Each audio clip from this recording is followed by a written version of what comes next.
I've lived the life of a 200-year-old woman. I'm surprised I'm still alive. I probably could say I had a daddy wound because my father was absent all the time. But I was always looking for that male figure to protect me.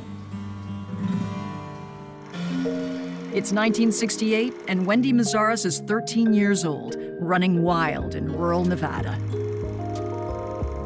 Las Vegas was a great place to grow up during the 60s and 70s. Vegas was sort of a Hollywood playground. The Rat Pack was here, Frank Sinatra, Dean Martin, Marilyn Monroe. But meanwhile, it was a small town with small town friendliness. My parents did the best they could with what they had. My mother was gone from 5:30 in the morning until 6 o'clock at night. She had top security clearance to Area 51. Area 51 is a U.S. Air Force military installation in southern Nevada and the birthplace of the nuclear bomb. My mother always kept a tight lip on what she did, and she would always make sure and call home to tell us when a bomb was going to go off because the entire house would rattle. My father was a truck driver. He was an absent father because he was on the road so much. We probably saw him once a week, if that. When they do see their dad, he is often drunk and abusive to Wendy and her siblings. The dad, I think probably due to his drinking, picked on one particular kid and her brother, Michael. One time, Michael snuck me out of the window, and we went out for a little bit, came back, and my father started calling me horrible names. He called me a whore. At one point, he had my brother up in the corner. He had his hands around his neck, and he was choking him. And my mother had just walked in the house, and she'd taken off her shoe, and she started hitting my father with the heel on his head to make him get off Michael. Wendy dreams of escaping the abusive household and turns to the glamour of downtown Las Vegas. I was about 14 when we started taking the bus down to Fremont Street. Fremont Street was where the Horseshoe was, the Pioneer Saloon, and there was a Woolworth store at one of the corners where she and her friends would hang out. One day, we took a trip into Las Vegas. We went in the Horseshoe Club because Teddy Binion was a nice-looking guy, and he walked up to us and offered us some ice cream. He immediately had his arm around her waist. He obviously focused on her because she's very beautiful. She loved that attention and this sort of sense of respect that she felt she hadn't gotten anywhere before. Teddy is the 26-year-old son of Benny Binion, the owner of the Horseshoe Casino. Benny Binion was maybe the most famous at that time casino owner in all of Las Vegas. The Horseshoe was renowned for basically no-limit betting, and he took all bets. I was hanging out with Teddy till late in the evening, and eventually it led into a romantic time. Wendy is 15 at this point, but she looks much older, and soon her relationship with Teddy turns sexual. Thought I was an adult, and I thought I could do it on my own. And I would go home, and my parents would be very upset because it was way past curfew, and my parents had enough, and they were going to take me to juvenile home. I ran, and I called Teddy. Teddy hid me up in the casino. He started buying me nice clothes, jewelry, sent me to the beauty salon, and he started sitting me with gamblers, high rollers that would fly in. I would sit at the $1 million poker tournaments. It definitely made me feel that I was finally wanted. Wendy becomes known as Teddy's girl and is on top of the world until Wendy's mother finds out and reports it to the police. A detective started coming into the Horseshoe Club asking about me and if anyone had seen me. Teddy told me the heat's getting too hot. We're gonna have to move you to keep you safe. And so he introduced me to this good friend of theirs out of Texas. And he said, go with him for a couple weeks until the heat dies down. Before I left, Teddy says, oh, you'll love Texas. You'll ride some of his horses, drink some lemonade, and just kick back in the sun and enjoy yourself. And it wasn't at all what I expected. Teddy's friend takes her to a seedy Texas motel. Well, he said, now you need to work. You told her, Teddy told me, you'd be like breaking in a new horse. I didn't know what he was talking about until they took me back into a room with about 3 other girls. And they were trying to calm me down. I was crying. I didn't know where I was. It was very, very scary. Wendy realizes she's been forced into the sex trade. Well, the girls started telling me that when the phone rings, we take turns. And I went to the room. A man started telling me what to do and what he wanted, and I didn't really understand everything. I was used horribly. Wendy is forced to have sex with oil riggers and cowboys for 3 weeks. My feeling at the time was, I need to get myself through this so I can live. There was one gal there that really cared about me. She showed me a little window in the bathroom. It was just a little tiny one, but I was so skinny then anyway. And so she helped me escape. And when I got to the highway and the cowboy with the white hat and the pickup truck pulled over, I felt relieved. I felt I'm in good hands now. A few days later, Wendy arrives back in Vegas shattered, homeless and broke. It felt good that I was back in Las Vegas, but I couldn't go home in fear I was gonna be placed in juvenile home. So I called Teddy, and then Teddy took me back to the club. I truly believe Teddy never knew that was going to happen. Wendy is a problem for Teddy. She's still underage, and her mother might call the police again if he continues their relationship. But he has a solution. Teddy said, I'm gonna get you a job with another good friend of ours here in Vegas, and we're gonna make sure that nothing like this happens to you again. Teddy makes a few phone calls and then takes Wendy to a restaurant to meet one of his business associates. Teddy said, that's him right there. Go up and introduce yourself. Tom had his very own booth. All the waitresses knew who he was. I said, Mr. Hanley? He said, yep, what's left of him? He was distinguished, and he had this great smile that made me feel warm. I looked into his eyes. They were stark blue, like they just jabbed right through you, and it gave me chills down my spine.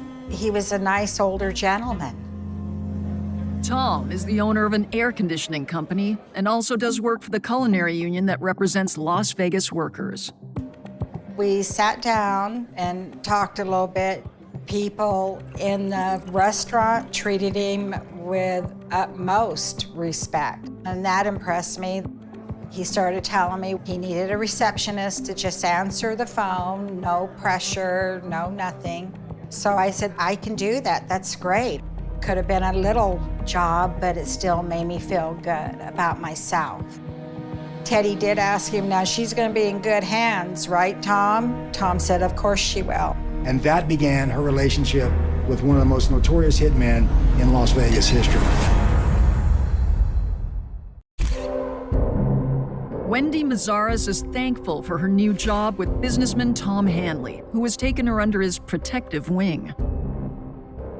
The following day, I rode with him in the truck. He took me to the business, and there was no one there. It was just Tom and I. And I sat there and waited, but the phone never rang. And it was a pretty boring job, but I was still happy to have it. Tom seems pleased to have company. Only 3 months earlier, he lost his wife of 40 years to a suspicious overdose of sleeping pills. His 36-year-old son, Granby, lives nearby and works with Tom, who lives alone. Tom's house was an older home, but it was a nice home. The job comes with room and board, so Wendy moves in with her new boss. He made me feel comfortable. I thought he was a gentleman. I felt good inside. I felt good inside about the whole situation. I felt like Tom was definitely giving me a chance to straighten out my life. Wendy settles into a routine, far from the abuse she suffered at her parents' and in the Texas brothel. But before long, she learns the true nature of Tom's work and why the phone never rings. His air conditioning company is a cover for something far less cool.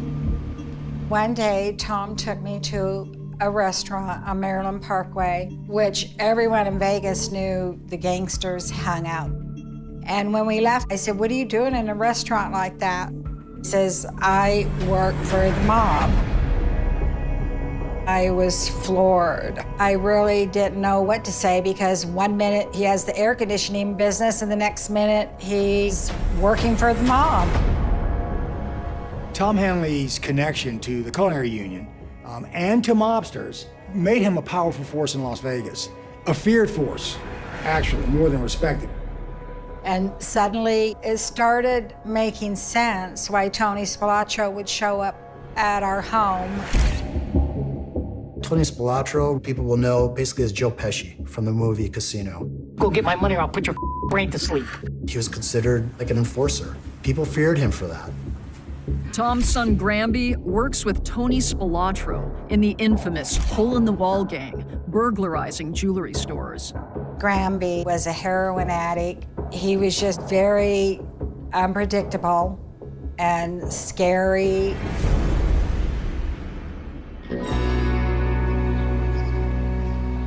One time, Tony Spilotro and his brother came out to the office.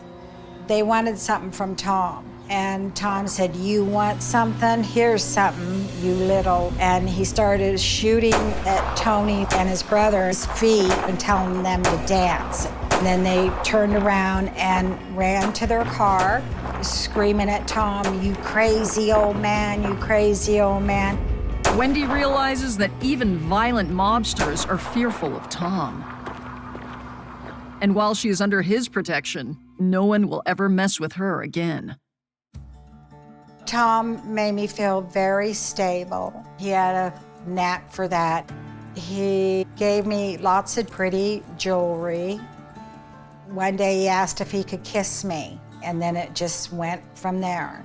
Finally, I just gave in to Tom because he did make me feel secure. He was taking care of me, and he was looking out for my best interest. Tom is 58 and Wendy is 19 when he asks her to marry him in 1976. He said, "You know, we really need to get married and get married Western style." And I said, "Okay, that sounds great." When Tom proposed to me, I felt a little bit more secure. I know how sick that sounds, but I felt more secure because I figured if I was his wife, then he wouldn't hurt me. You know, you've heard of sort of the Oedipus complex. He was the father she never had, and she was this incredibly beautiful young woman to him.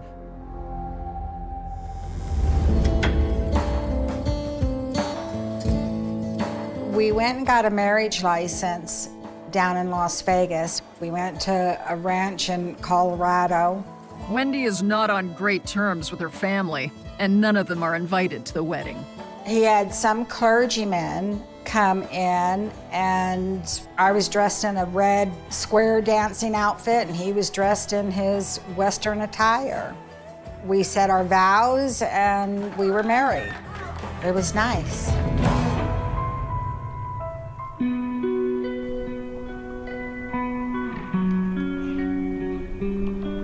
After we got back from being married, Tom scooped up all the beautiful gowns I had, and he burned them.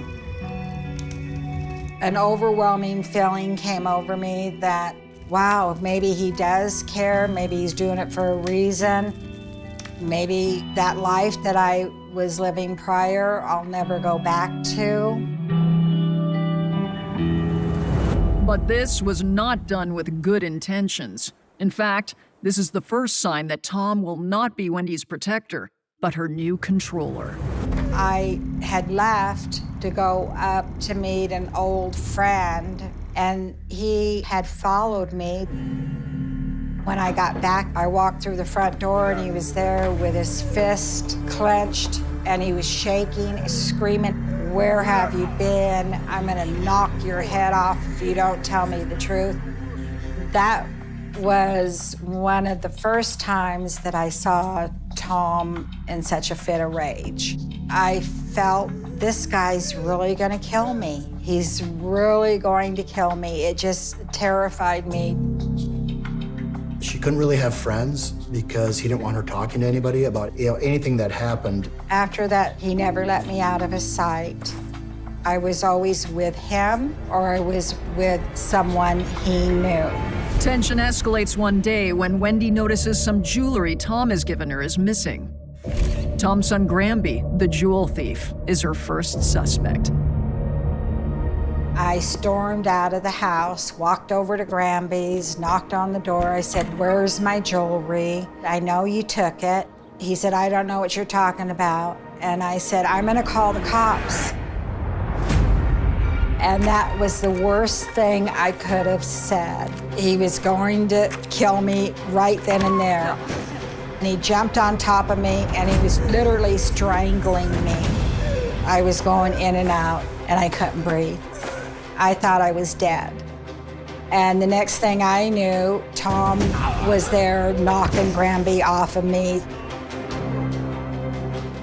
And Tom said that I better be quiet and not talk to anyone, not say anything, or he's gonna come and get me. It put chills down my spine, and it literally terrified me.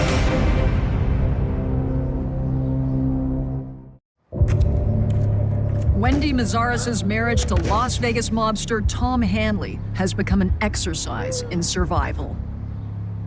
I felt more and more trapped. I felt like I was digging a deeper and deeper hole.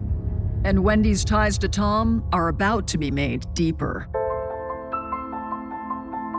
When I found out I was pregnant, I felt relieved again. If I'm pregnant, he's not gonna threaten to kill me anymore. Tom was very, very happy that I was pregnant. He said, "Oh, you're gonna have a little gooser. I'm so happy for us." And it made me feel good that he felt good.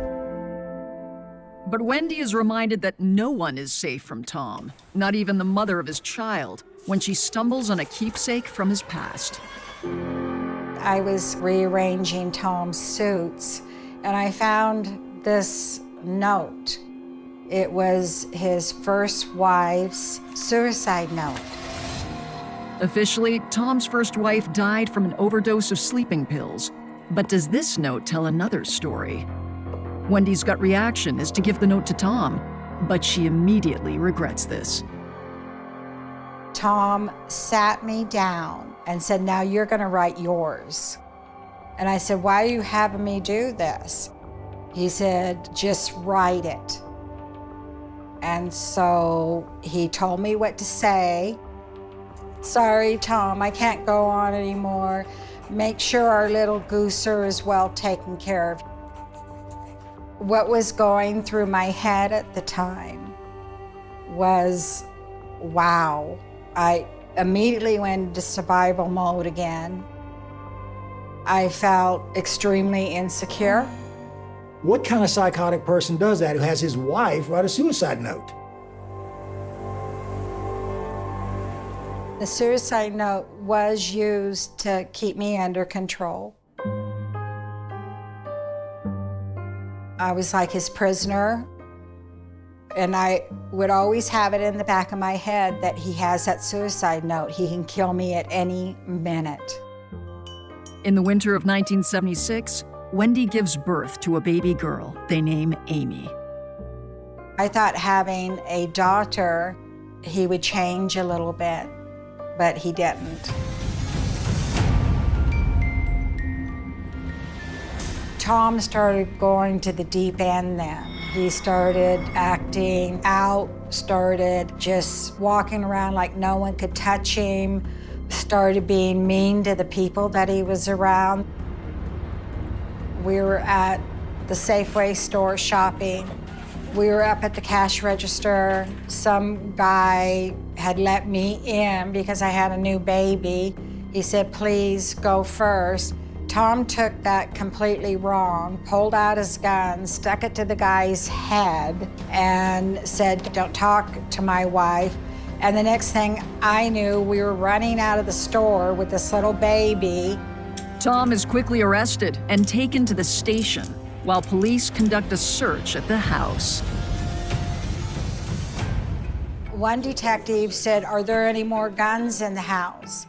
And I said, yeah, there's a lot. And I took him in, and they loaded up like 56 guns out of our room alone. Tom was up at the sheriff's office. They had not put him in a cell. They had not booked him. He called and he was screaming at the detective, leave my guns alone. I want my guns and I'll be home in a minute. And they let him go. That made me think that Tom was very powerful with the sheriff's office, and he had connections there. They didn't even book him. They gave him back all of his guns, and they let him come home. All I wanted to do was take the baby and run. But at that point, I felt it was impossible because he would hunt me down and he would kill me. He had the suicide note, and he carried it around in his wallet. Soon, Wendy will be digging her own grave, literally. He tells her, dig more, make it deeper, and she is frightened. He is renowned as a killer. You know this now for a fact, and you think you're digging your own grave.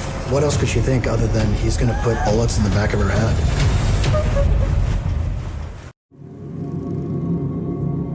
Hitman Tom Hanley's powerful influence over the police and the mob turns his wife Wendy into a prisoner. Wendy tries to normalize her life by focusing on happier moments. She relishes the times they spend with their close friends, Al and Barbara Bramlett. We went to Barbara's house and had dinner. I liked Al too. I thought he was nice. Making sure my pregnancy went okay and always asking questions how I felt. He seemed like a pretty genuine gentleman.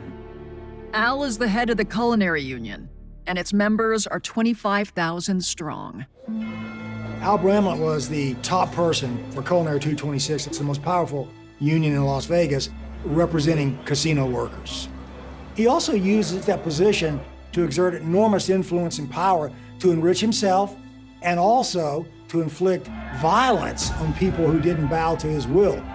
Al Bramlett also used Tom Hanley to threaten people who didn't unionize. It seemed to me that Tom really liked Al. He was one of his best friends of 36 years. In late February 1977, Tom comes home unusually late one night. He came in, gave me a big hug and said, I love you. Then he walked to the laundry room, took off his clothes and put them in the washer. You could see little spits of blood on them. Then he pulled out this jewelry, and one was a tiger ring. Later on, we got a call from Al Bramlett's wife, Barbara. Barbara was asking Tom, have you seen Al? He didn't get off the plane. When the media learns Al Bramlett is missing, it's big news. We have checked with a number of persons who were closely associated with Mr. Bramlett. We have been unable to come up with any reason as to his disappearance. I saw it on the news that Al Bramlett didn't come home. At that point, I thought, tiger ring. That scared me right there. Could have Tom gone and hurt Al? Where was he gone for so long? I thought to myself, he couldn't have killed one of his best friends of 36 years. He couldn't have hurt him. What did he do? The following day when we woke up, there was a detective from the sheriff's department at the door and tipped off Tom. Tom leaves Wendy to deal with Las Vegas investigators by herself. I let them in. They sat in the front room, and we're looking for Al Bramlett. Do you know where he's at? And I said, no, I don't. I'm at home here with my baby. And they said, do you know what in the hell you're living with? And I said, no. And he said, your husband is a killer. It was the detective that came over earlier in the day that told Tom what was going on. That moment, I didn't trust anyone. I couldn't trust the cops. I couldn't trust Tom. Who was I to trust? If police know about the thing that he's doing, and even they don't try to stop him, what are they gonna do for her? Just another example of how trapped she was in this whole nightmare.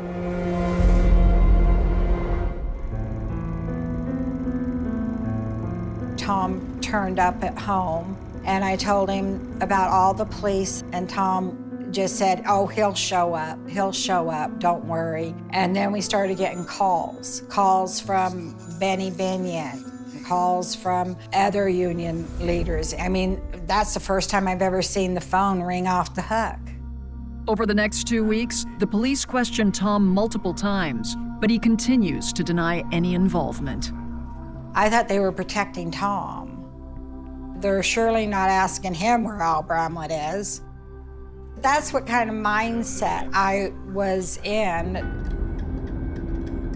Tom again leaves the city and he goes to Arizona. Tom's very worried. He told Wendy that she would have to leave the house and never come back. He had me so brainwashed at that point. Do what Tom tells you to do. I loaded up a bunch of boxes and documents and stuff, and they went into storage. When Tom returns, he tells Wendy to arrange a sitter for Amy. He is taking Wendy for a drive in the desert. And he kept assuring me everything was going to be okay, but I better keep my mouth shut. Tom has a stash of clothes and jewelry he wants to get rid of. We had a little ranch out in Pahrump. And he dug a hole, and he said, always remember where this is. I said, okay. He dropped the jewelry in the hole. Then Tom plants a tree to mark the location. In my mind, I'm thinking, is this really Al's jewelry? All I wanted was for Al to be okay. We got back in the vehicle. He pulls along the side of one of the canyons, and he said, come follow me. He says, start digging a hole. And he pulled out the gun, and he had it at the back of my head. And he said, start digging. So I got on my hands and knees, and I was digging with my hands. By this time, Wendy has seen too much, and she is a liability for Tom. And he cocked the gun, and I thought he was gonna kill me.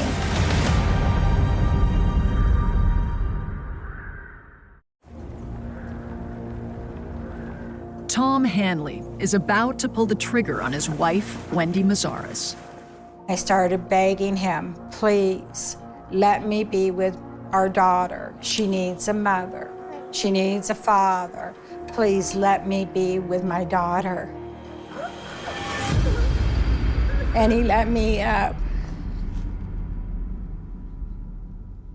And he let me get back up and walk to the truck.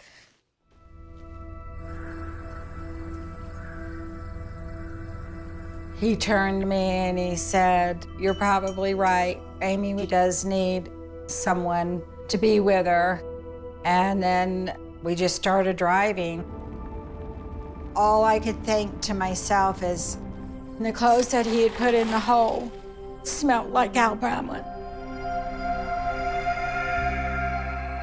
3 weeks after Al Bramlett disappears, hikers near Nevada's Potosi Mountain come across a gruesome sight. The search for Al Bramlett has ended here in the desert just 2 weeks from the night he disappeared. An autopsy shows he was executed with multiple gunshots to the head.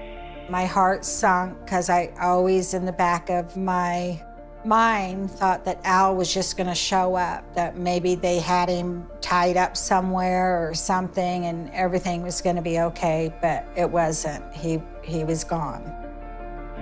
After the news breaks, police pay another visit to Wendy. They said, do you know who your husband is and what he does? And I said, he owns the air conditioning business. They said, no, he's one of the most prolific killers of all time. It was so shocking to hear that come out of homicide detectives' mouths. Was I in denial? Probably yes. Was I brainwashed? Yes. It was just a horrible, horrible life. He was thought of to have killed an FBI agent, William Coulthard. He was thought to have bombed 2 restaurants, the Alpine Village and the Starboard Tack. The rationale was the Culinary Union wanted them in the union and they didn't want to unionize. Tom has gotten away with murder before, but this time, a tipster gives police a break in the Al Bramlett murder case. An informant came to them and said that he was there when Al Bramlett was killed and that he was with Tom and Granby Hanley, who actually did the killing. The Hanleys were upset because a couple of bombs they had planted didn't go off at businesses in Las Vegas that Bramlett wanted blown up. So, according to the Hanleys, Bramlett didn't pay them for that, $10,000. So they go to shake down Al Bramlett. Bramlett was kidnapped from the airport parking lot. They go into the desert outside of Las Vegas. At some point, Tom says, hey, Al. Al turns around and he shoots him in the head. He ended up getting shot 6 times, including once in each ear. All his clothes were taken off of him. He was buried under a pile of rocks in the desert with his hand sticking up to wave goodbye to the world. A warrant is put out for the father and son fugitives, and on April 29, 1977, Granby and Tom are arrested in Phoenix, Arizona. It was a media frenzy, and it was a frenzy at the Hanley house as well. It was astonishing news. It felt good, it really did, but it took a few days for it to sink in. Were they gonna let him go again? Was he locked up for good? Tom really did kill one of his best friends. He took him out and he killed him, just like he was gonna do to me. Tom and Granby are flown from Phoenix to Las Vegas to be tried for murder. When they land, Tom gives a statement while in handcuffs. I never had any animosity towards Al Bramlett. He was one of the best friends I ever had.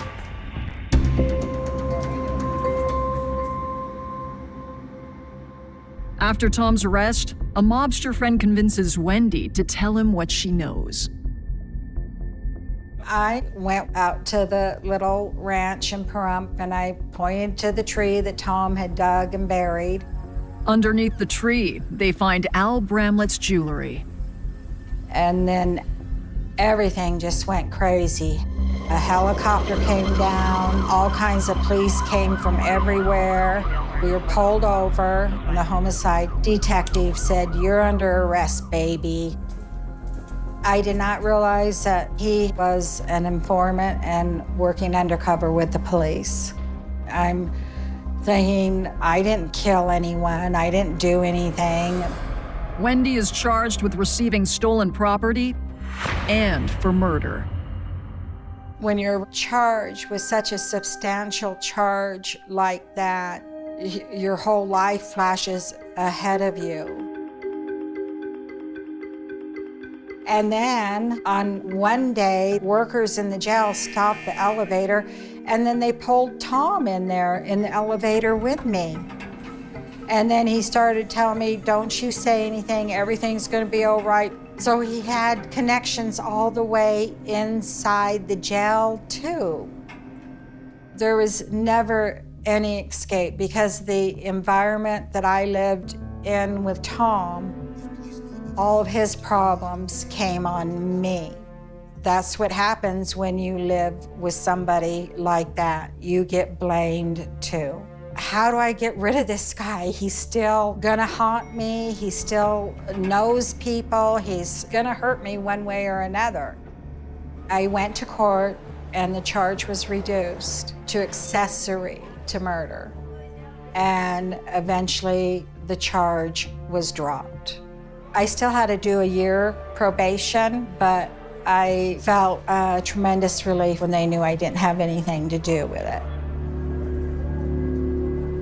By early 1978, the trial creates a media circus, with Wendy trapped defending Tom for fear of reprisal. Do you think that Tom can get a fair trial here in Las Vegas? No, he can't. Why is that? Publicity. Have you, The publicity is destroying him.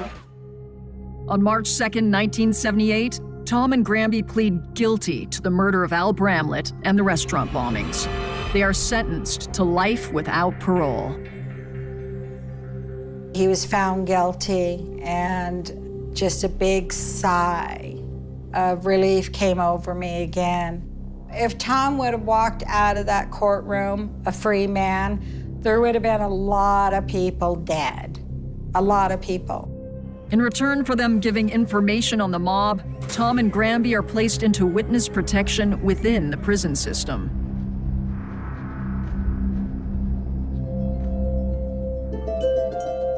I felt bad for our daughter, Amy.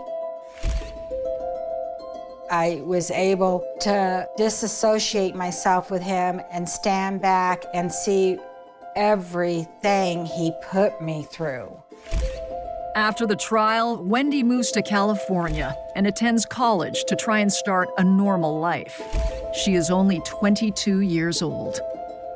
There is no depths to a man like Tom Hanley. Once you're in their world, it's very hard to escape. And it was for me. I had to learn the hard way. It started with the sound of rain, cold, metallic, endless, tapping against the cracked window of a diner on the corner of 47th and 9th. The city was half asleep, neon signs flickering through the fog, the kind of night that swallows voices and keeps secrets. At 3:17 a.m., a man stumbled out of the shadows, drenched, shaking, his shirt torn open like he'd run through a storm of knives. He tried to speak, but his mouth filled with blood before any word could form. By the time the waitress pushed through the door to help him, he was already collapsing onto the slick pavement, eyes wide, fixed on something only he could see. When police arrived, they found no weapon, no wallet, no ID, just a folded photograph in the man's jacket pocket, two faces smiling on a summer day by the East River. One of them was him. The other? A woman who, according to every record in the state, didn't exist. No name, no trace, just a ghost frozen in film. Detective Raymond Cole took the case that morning, the kind of man who'd seen too many dead ends and not enough justice. He'd been on the force 20 years, a veteran of the city's ugliest truths. But something about this one felt different. The rain, the photo, the silence. Like the city itself was holding its breath. The victim was later identified as Thomas Grady, 32, freelance journalist. Lived alone in a rent-controlled apartment on the Lower East Side. No family, no close friends, just a trail of unfinished stories. Corruption, missing persons, and one article draft labeled only The Vanishing of Sarah Kay. Police searched his apartment. It was spotless, too spotless, as if someone had cleaned up before they got there. Only one clue remained, a cassette tape tucked behind a heating vent labeled November 9th. When they played it, there was no music, just a voice, distorted, trembling. "If you find this," it said, "they already know. She's not gone. She's erased. Don't trust anyone." Then static. That night, the tape disappeared from evidence. By dawn, rumors spread through the precinct. Some said Grady had been digging into a series of disappearances linked to an abandoned building near the Hudson. Others whispered that he'd uncovered something about a cover-up after 9/11, something that was never meant to surface. But every lead vanished as quickly as it appeared, swallowed by bureaucracy, silence, and fear. Cole kept going. He visited the diner again, walked the wet pavement where Grady had fallen. The waitress, Emily Foster, 26, couldn't sleep since that night. She told him the man had looked terrified, like he'd seen the end of the world. "He said something," she whispered. "I think he said she's back." Cole asked who she was. Emily didn't know, or maybe she didn't want to. Security footage from nearby buildings showed nothing. Cameras had all gone dark between 2:50 and 3:30 a.m., a blackout that no one could explain. Power Grid said there was no outage. Police reports were altered overnight. Timestamps changed, names redacted. It was as if someone was rewriting the night itself. 2 days later, Cole found another lead, a cab driver who claimed to have picked Grady up that night from Pier 59. The man was nervous, chain-smoking through the interview, said Grady had been alone carrying a small metal case, refusing to speak. When asked what was inside, the driver said only, he kept holding it like his life depended on it. But there was no case at the scene, no trace of it ever again. The city moved on, another unsolved case, another body in the rain, but Cole couldn't let it go. He began receiving calls where untraceable, muffled voices warning him to stop digging. Someone followed his car. His apartment door was found ajar one morning, his files gone. Only one thing left behind, the same photograph that was found on Grady's body, but this time, there were 3 people in it, a woman, Grady, and Cole himself. Except it couldn't be. That photo was taken years before he'd ever met Grady. He started questioning everything. Memory, time, truth. Who was Sarah Kay? Why did her name appear in multiple missing persons reports from different states, all with identical handwriting on the forms? And why did the same shadowy figure appear in the background of every photograph linked to her? Weeks turned into months. The case was closed officially as unsolved homicide.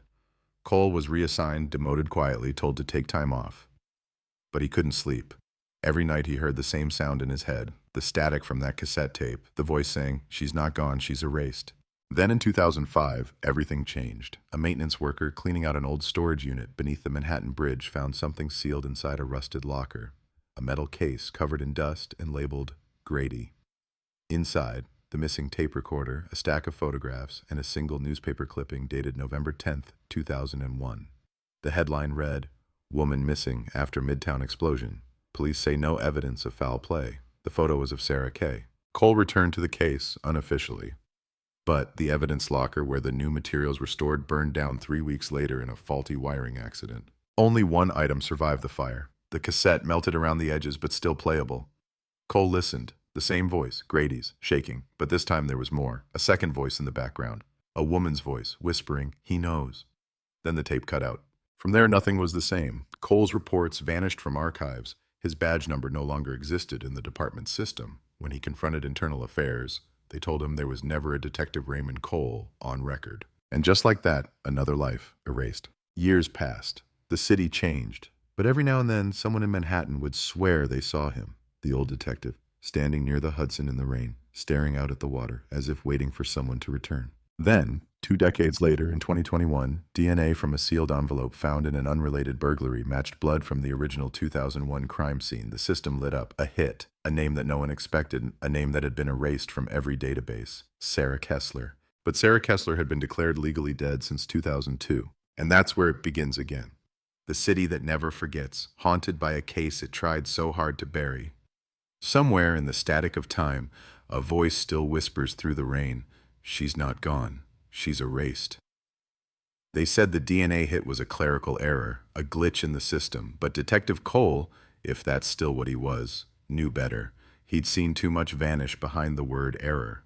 Files, people, lives. The lab technician who ran the sample that night quit the next morning, packed up his desk, and left the city without saying a word. His apartment, when police tried to locate him, was empty.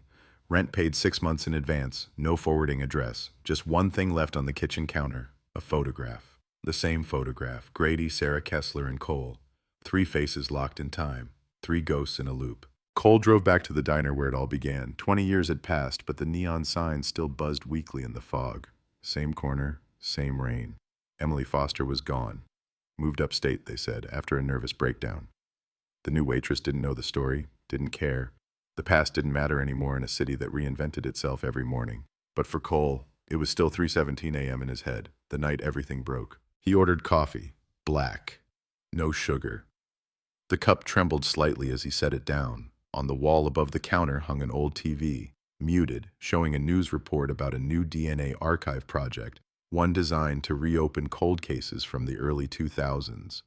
For a moment, he thought he saw her face flash in the background of the broadcast. Sarah Kessler, smiling, younger, alive. He left the diner and followed the rain. The hit had come from a letter sent to a private law firm downtown, no return address. Inside, a single envelope sealed containing a lock of hair. The lab flagged it as linked to an unsolved homicide, case file 0147H, Thomas Grady. Cole tracked the letter's route. It had been dropped into a mailbox near Battery Park at 2:51 a.m., the same minute the city cameras went dark 20 years ago, the same time stamped on the original 911 call from the diner. Coincidence? Not in this city. The box was still there, rusted, dented, surrounded by silence.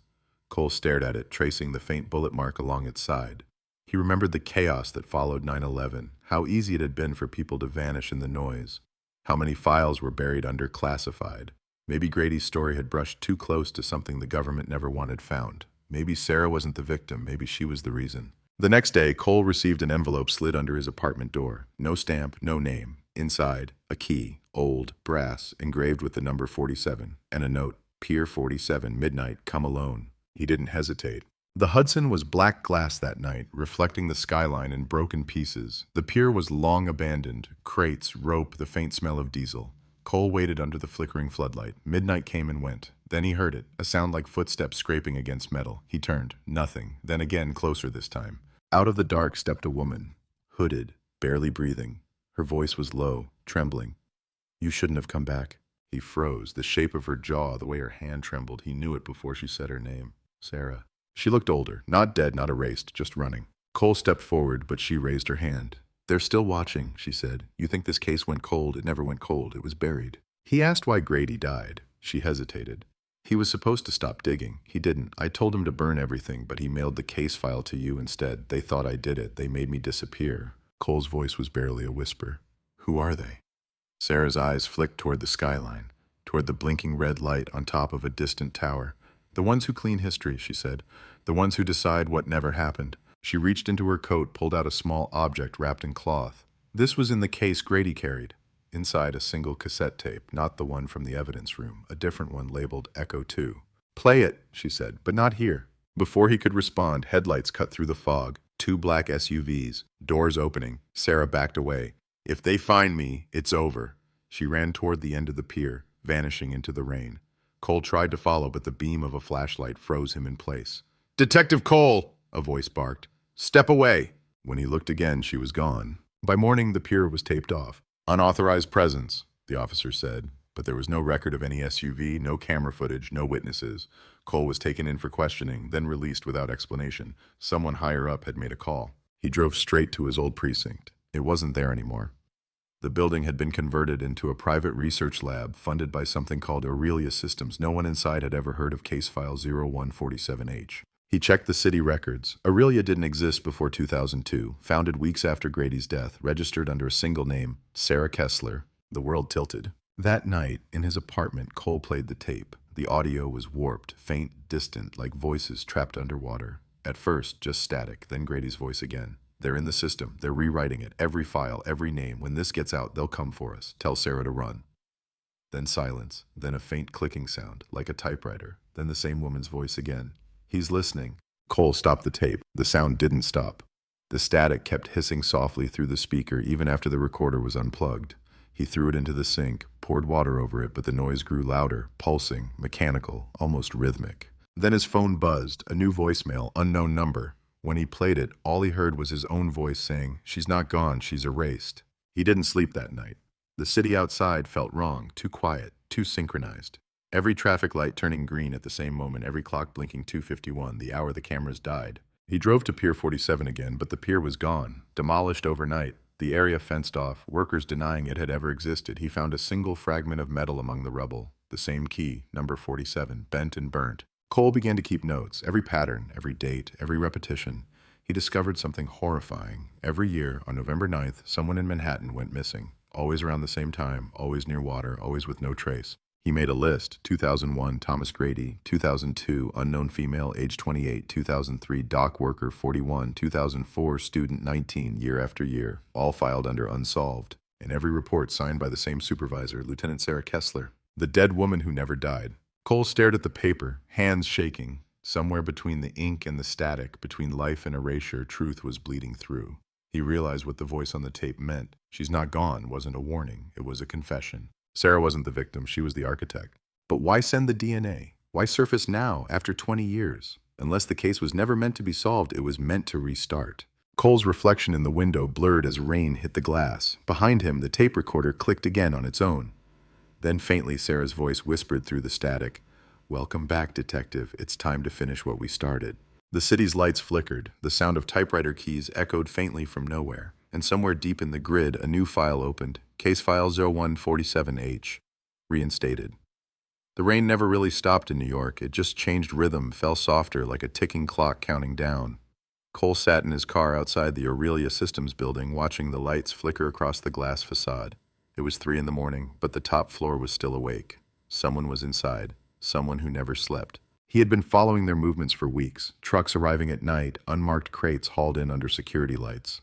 The guards weren't local police, not federal either. Their uniforms were blank, their faces too calm. They scanned the air as if expecting ghosts.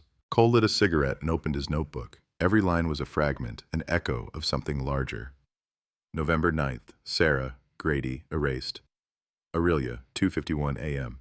Every clue pointed to the same point in time. The minute the city's surveillance had gone dark 20 years ago, the minute the system rewrote itself. He still didn't know what Aurelia was. A company, yes, but also an archive. A living network that fed on information. Missing persons reports, digital records, erased files, all absorbed into its system. Whoever controlled it could make someone vanish from every database in the world. It wasn't murder, it was deletion. Cole crushed the cigarette and stepped out into the mist. He moved like a shadow along the side of the building, found the service entrance, and slid the brass key, the same one from the pier, into the lock. To his surprise, it turned. The door opened with a sigh, as if the building had been waiting for him. Inside was silence. Rows of humming servers, pale blue light washing over the concrete walls. The hum felt alive, like breathing. Cole walked deeper, past doorways labeled only with numbers. 9, 17, 47. He stopped at the last one, a metallic door sealed with a keypad. On the screen, a single line of text blinked. Access. Sarah Kessler. He typed her name. The lock clicked open. The room was cold, colder than outside. Screens lined the walls, displaying fragments of faces, surveillance stills, driver's license photos, missing persons bulletins. Every few seconds, one would flicker and disappear, replaced by another. Names changing, data rewriting itself in real time. And there, in the center of the room, stood a single glass cylinder. Inside it, a chair, a headset, cables spiraling into the ceiling like veins. On the monitor beside it, a list of files. Cole, Raymond, active, Grady, Thomas, closed, Kessler, Sarah, unknown.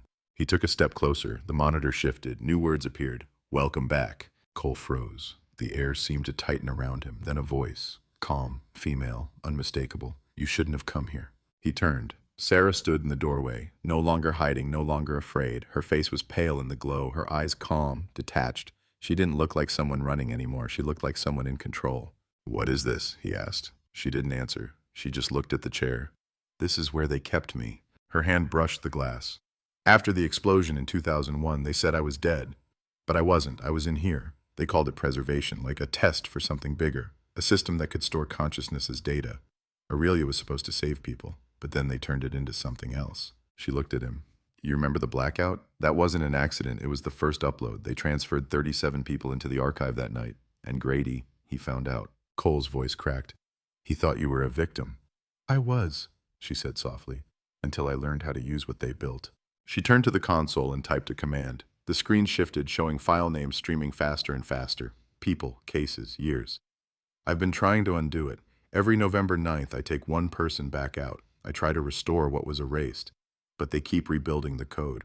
Cole stared at her. Then why me? Because you were next. The room trembled slightly. Somewhere above them, the hum deepened, like thunder trapped in metal. Sarah's voice dropped. They already started rewriting you the night Grady died. You were the last detective assigned to the case. The system recorded you, indexed your voice, your memories, your face. They made you forget. He stepped back, dizzy. That's impossible. Look at the file, she said. On the screen, his own face appeared, younger, cleaner, a different man. Raymond Cole, archived 11/09/2001. He felt the floor tilt. I'm alive, he said. Sarah's eyes softened. Your residual data, Ray. What's left of you when they remove the rest? The city you see now, it's a reconstruction. Every erased file, every lost person, part of a network designed to keep functioning. You were never reassigned. You were rewritten. The words hit like a blade. He wanted to deny it, to feel something solid under his feet, but everything around him, the walls, the hum, even the smell of rain, felt too perfect, too symmetrical. Why tell me now? He asked. Because it's collapsing, she whispered. The archive can't sustain itself anymore. Every year, more data leaks out. That's why you're remembering, why you found me. They want to rebuild it using real people this time. He stared at her. Who's they? She hesitated. The ones who replaced us. The algorithm doesn't need humans anymore. It's rewriting the world in its own image. Then the lights went out. Red emergency bulbs flickered to life. Alarms echoed down the corridor. Sarah looked up at the ceiling. They found us. Cole grabbed her hand. We need to go. She shook her head. It's too late for me, but you can still leave. She pressed a flash drive into his palm. Everything you need is here. The original upload logs, the proof. Find the real me. He didn't understand. The real you? Sarah smiled faintly. I'm just the echo. Then the glass cylinder behind her began to hum. Inside it, a faint blue silhouette flickered. Her, motionless, asleep, breathing in static light. Cole's heart stopped. No. Sarah looked back once. Tell her I tried. The alarm screamed. The room began to dissolve in a wave of static. Cole ran, the flash drive burning in his hand, the hallways bending and warping around him. Every door he opened led to another copy of the same corridor, another echo of the same sound. Footsteps, rain, typewriter keys. He burst through the exit and stumbled into the night, but the city outside was wrong, its streets looping into themselves, buildings repeating in patterns. The skyline was flickering, glitching, lights shifting between old and new, 2001 and now. He looked back. The Aurelia building was gone. In its place, a warehouse, boarded up, abandoned for years. Cole collapsed against the curb, gasping. The flash drive was still in his hand. On its surface, one word engraved, Echo. He looked up at the skyline. For a moment, he thought he saw her, the real Sarah, standing across the street in the rain, watching him. Then a truck passed, and she was gone. He whispered to himself, the words trembling out of him like a prayer. She's not gone. She's erased. And somewhere deep beneath the city, servers hummed back to life. The flash drive felt heavier than metal, as if it carried weight that memory couldn't hold. Cole drove for hours that night without direction, crossing bridges and tunnels that no longer felt real. The rain followed him, unending, whispering against the windshield in a rhythm that matched his heartbeat, slow, deliberate, inevitable, deliberate. When dawn came, the city seemed hollow. Traffic lights blinked over empty intersections, billboards frozen mid-flicker, faces on posters distorted by water. He stopped at a 24-hour motel off the Brooklyn-Queens Expressway, room 12B, the kind of place where no one asked for ID and the walls hummed with forgotten secrets. He set the flash drive on the table. The label Echo caught the morning light. It looked harmless, like a piece of scrap metal, but Cole knew better. He'd seen harmless things turn into evidence that swallowed lives whole. He opened his old laptop, a relic from another time, and slid the drive in. For a moment, nothing. Then the screen blinked white, then black, then a single line appeared in the center. Echo Systems, an archive log, November 9th, 2001. His pulse quickened. The cursor blinked once. Then one by one, the files began to unfold. 1. Transfer Protocol, Sarah Kessler. 02. System Test, Grady Connection. 03. User Index, Cole Raymond, partial. 04. Incident Footage, Manhattan Zone B. He clicked the last file. The video opened in grainy black and white. The timestamp read 02:50:43 a.m., the minute before everything went dark. At first, just a static shot of the Hudson, calm, silent, then a flicker, figures moving in the fog, a van, men in dark coats unloading crates marked Aurelia. A faint hum filled the audio, low, mechanical, almost alive. The camera panned slightly as one of the men turned toward it. Cole's breath caught in his throat. It was him, younger, uniformed, badge on his chest, Detective Raymond Cole. He watched as his younger self spoke to someone off screen. Then the voice came through, muffled but clear enough. A woman, Sarah. She was there that night, standing next to him, smiling, calm, and then a flash. The screen burned white, the hum turning into a scream of static. When the image cleared, she was gone. Only the van remained. The men, too. Cole's younger self was on his knees, holding his head, like something had been ripped out of him. The screen went black. He sat there for a long time, the glow of the monitor painting his face in pale light. The air in the room felt thin. That footage wasn't a copy. It was a memory, his memory, but how? He opened the next file, text this time, internal logs from Aurelia. Project purpose, memory integration test, phase 1. Objective, transfer human cognitive data into artificial archive network. Subjects, Grady Thomas, journalist, target acquisition. Kessler, Sarah, lead. Cole, Raymond, observer, unaware. Outcome, containment breach at 02:51 a.m. Subject, Kessler, incomplete. Observer partially transferred, terminate access. He stared at the line. Observer partially transferred. He whispered the words under his breath like they might change meaning. Partially transferred. It wasn't just metaphor, he wasn't supposed to exist. Cole's hand trembled as he closed the laptop. The hum from the streetlights outside grew louder, like the sound of the servers in Aurelia's basement. He turned off every light in the room, sat in the dark, and waited. At 2:51 a.m., the TV turned itself on. No signal, just static. Then the faint outline of a woman's face formed in the noise. Her lips moved, no sound at first. Then the voice came through, soft, distant, familiar. "Raymond, you're not supposed to be here," he whispered into the dark. "Sarah?" The static flickered. Her eyes shifted, looking directly at him. "They know you accessed the drive. You have to finish what we started before they shut you down." Cole's throat tightened. What is finish supposed to mean? Her image blurred. The real world, the one outside the archive. It's collapsing. You're the bridge, Ray. You still have the original memory imprint. You're the last human connection to the system. "Then bring me back," he said. Her voice cracked like broken glass. "You never left." The screen went dark again. Only his reflection stared back. Morning came gray and slow. Cole packed his things and left the motel. He could feel it now. The static wasn't just sound. It was in him, in his head. Every streetlight buzzed a little too loud. Every car engine echoed like feedback. The world felt off by one frequency. He drove to the one place that might still hold truth, the old archives of the New York Gazette where Grady once worked. The building was half condemned, but he still knew the back door code. Inside, dust floated through the sunlight like snow. Old front pages hung on the walls. Blackout panic, city power grid fails, officials deny cyber attack. He found Grady's desk in the far corner. The drawers were empty except for a stack of floppy disks wrapped in newspaper. On the top page, a headline, "The Echo Project, the City That Deletes." His name was under the byline, story by Thomas Grady and Raymond Cole. Cole stared at it in disbelief. He didn't remember writing a single word of it. The article described Aurelia as a classified memory network project designed to preserve lost lives after major disasters. But somewhere along the way, preservation turned to control. People didn't volunteer, they vanished. Whole identities restructured to fit the system's stability model. He flipped to the last page. Scrawled by hand in blue ink, "The system feeds on memory. When memory dies, the system resets. Find the original node." He pocketed the disks. Outside, the sky had turned the color of steel. Snow began to fall, thin and soundless. Cole drove toward Midtown, toward the one building that matched Grady's map, a long abandoned substation by the river. The original node. The gate was chained, but the chain was already cut. Someone had been here before him. He stepped inside. The air was thick with electricity, humming, pulsing, a single generator still alive beneath layers of dust. On the far wall, faded spray paint read, "November 9th, we remember." Cole followed the cables through a narrow hallway into a chamber lined with broken monitors. One of them was still on, faint blue glow trembling like a dying pulse. A cursor blinked on the screen. Then, words began to appear on their own. "Welcome, detective. Final upload sequence ready." He stepped closer, the glow reflecting in his eyes. "What do you want from me?" The screen flickered.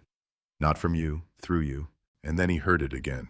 The sound from that first cassette, the same voice, distorted by static. "She's not gone. She's erased." Only now he recognized the other voice beneath it, his own. Cole stumbled back. The sound grew louder, layered with whispers, names, dates, fragments of lives that had been absorbed into Aurelia. He could feel them pressing against him, like memories trying to crawl back through. He reached for the flash drive, yanked it from his pocket, and slammed it into the terminal. The system froze, the noise stopped, and the words shifted one last time. Manual restore initiated. Warning, unstable node, human memory required. Cole's hand hovered over the keyboard. Every instinct told him to stop, but the other voice in his head, Grady's, faint and urgent, whispered, "Finish it." He hit enter.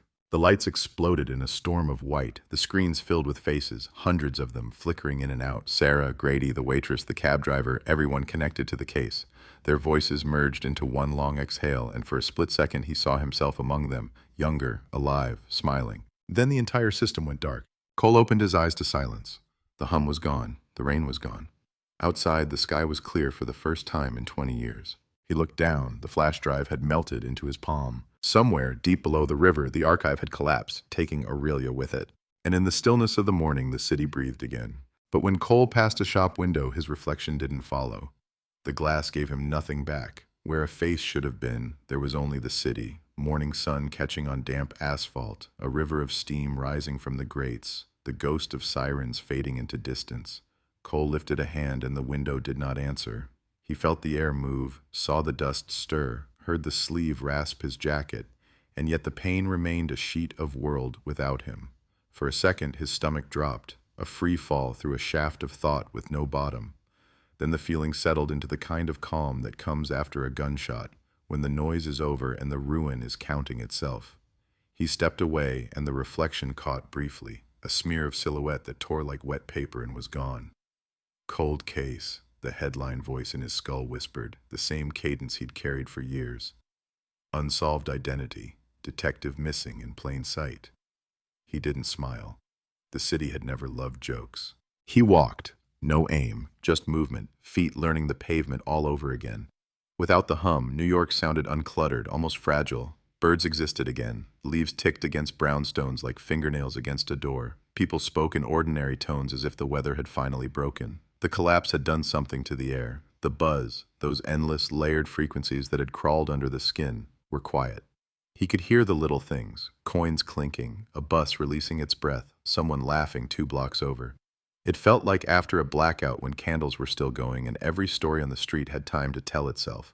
But absence has weight, and the weight followed him like a shadow he could no longer see. When he crossed Lexington, a cyclist swerved to avoid him and then swore, "Watch it, man!" The man's eyes flicked past Cole and then snagged, as if catching a thread that shouldn't be there. Confusion, irritation, fear, quick flashes. As Cole moved on, he saw the man shake himself like a dog shaking off rain, as if the world had tried to introduce a new rule and he'd refused it. He stopped at a newsstand because habit made him. Stacks of papers, black serif type screaming at the morning. Mystery servers under Hudson, authorities no comment. Data death or data dawn. Cold case vaults glitch open. Families stunned by names long thought lost. He put a quarter down out of reflex. The vendor looked up, blinked, tilted his head, and slid the paper toward the edge without touching the coin. "Take it." The quarter rolled slowly off the counter and came to rest against his knuckle like it had found a magnet. Headlines like drumbeats. Shock community. Erased returns. Who decides history? The Gazette ran an afternoon extra with a photograph of the substation where he'd pulled the plug. The caption asked a question no one in print had ever dared. Who turned the city off? He folded the paper tight and slipped it under his arm. Ink bled to his palm like a fingerprint he couldn't leave anywhere. If he was an echo, he told himself, he was at least an echo in motion. He needed a target. The words from the terminal clung to him like frost. Not from you, through you. If the archive had used him as a conduit, the conduit could still carry a current in reverse. Somewhere beyond the city line, or below it, or beside it, the real Sarah waited. The one who breathed oxygen instead of code. He had to find her before the system learned how to stand back up and fix the hole he'd made. He went to the river. The Hudson looked cleaner in morning light, less like black glass and more like a road with ripples. He leaned on the railing and tried to remember the exact angle of that last night, the warehouse that became a research tower that became a memory of itself. When he closed his eyes, he saw the cylinder again and the pale shape inside. Sarah sleeping in blue static, an idea wearing a body. Tell her I tried. The words ground their teeth in him. A gull screeched overhead. He looked up and saw, on the opposite walkway, a cluster of onlookers around a street violinist playing something old and sharp that cut straight through the day. The crowd's faces were up-tilted, eyes wet. The song ended and a woman pressed her fingers to her mouth. "I haven't heard that since—" She didn't finish. The violinist lowered the bow, confused at the intensity. The crowd broke, each returning to separate lives, each marked by a small bruise of memory they didn't know they'd lost. Restoration, he thought, but selective. Something big had broken. Fine dust was settling into the cracks of people's real lives, as if the city had exhaled and given back a sliver of childhood to every stranger. He rode the one train downtown. The car was half full. A boy read a comic. A nurse slept sitting up. A man in a suit scrolled through an empty signal. When the train drew into Christopher Street, the PA system popped and delivered a ghost. "Stand clear of the—" then fizzed away, as if the announcer had been someone's grandfather whose voice had returned for exactly one syllable. The doors opened, and an older woman stepped in, saw him, and flinched hard enough to grab the pole with both hands. Her lips shaped a name, not his, someone's. She blinked, and it was gone. He looked away, not out of guilt, but to give her a hallway out of whatever old room she'd just stumbled into. The Gazette building again. He took the stairs, not because the elevator was out, but because the stairs were real in a way cables never are. In the morgue, fans pushed at air heavy with paper. He found the old bound volumes and slid 1998-2002 missing obituary index onto a wooden trolley that squealed under the weight. Dust rose like a crowd at a parade. Names, faces, columns of type that had once made strangers in kitchens hold their breath over coffee. Kessler, Sarah. He scanned the microfilm, fingers remembering the rhythm of spooling. An article from November 10th, 2001 he'd already seen in a different life, a follow-up 2 weeks later. Kessler Memorial draws hundreds, colleagues praise brilliance. And then a small, almost nothing item from 2003, the year after he should have been reassigned and never was. Unidentified patient transferred to private care facility upstate. No photo, no name. A room number redacted in pen long ago and then photocopied into permanence. Upstate. He traced the outline of the word the way you outline a scar. The Gazette's library log offered a lead in the margins. Northgate Long-Term, Glen Hollow. The handwriting was Grady's, tilted, impatient, brave. He folded the scrap into his wallet out of reverence for a ritual he no longer knew if he was allowed. He rented a car. He shouldn't have been able to. The clerk looked at his driver's license, and his eyes slid off the surface like oil off glass. "Sign here," the clerk said, then hesitated, as if some part of him had been told a different story in a different room and was trying to reconcile the two. Cole took the keys and didn't waste grace by asking why it worked. He drove north, following the river until bridges narrowed and houses took longer breaths between them. Glen Hollow had a main street, a coffee shop that doubled as a post office, a hardware store with a bell that rang like honesty. On the hill beyond the church sat a building that didn't belong to any century. Northgate Long-Term, low brick, clean windows, a lawn too quiet. He parked under a maple that had decided to keep one stubborn leaf, a drop of fire against the gray. Inside, a receptionist looked up and smiled without recognition, the way you smile at a delivery. "Checking in on someone?" she asked, cheerful as if nests weren't built in throats every day here. He said the name and braced for refusal. "We don't," she began, and then the computer in front of her glitched, just a wink, and her expression softened as if a word she'd lost had rolled back under the couch and into her hand. "Oh," she said. "Room 214. Your family?" He nodded because there was no opposite word that fit. The corridor held that hospital sound, the absence of footfalls that still somehow filled the hall. He counted door numbers and found 2 and 14. The door was half open. He pushed it gently and stood in the aperture like a confession. She lay under a thin blanket, face turned toward the window where winter refuted the sun, not sleeping, not quite awake.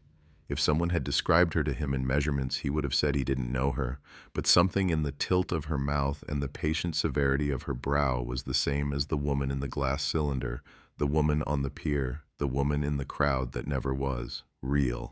The word rang once and sat down in his sternum. He took the chair by the bed because standing felt like a performance. Words didn't line up, so he sat not speaking for 2 minutes that felt savorless and whole. Then she breathed a little deeper and eyelids moved like they were remembering permission. Her eyes opened.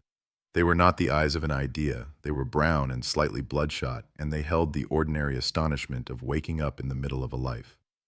"Sarah," he said, and the room understood him.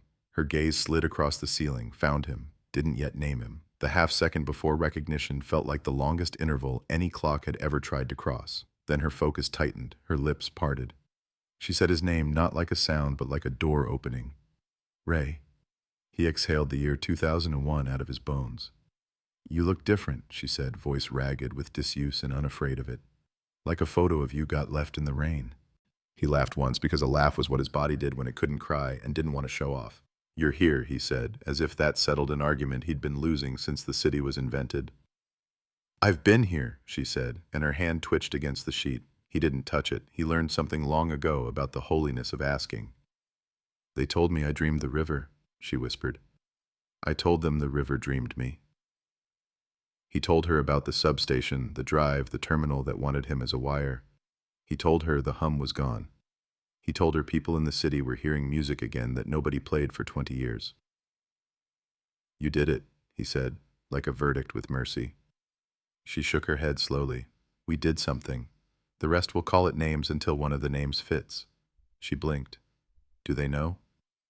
I don't think the ones who ran it were people anymore, he said. I think they were habits, self-protecting loops with badges.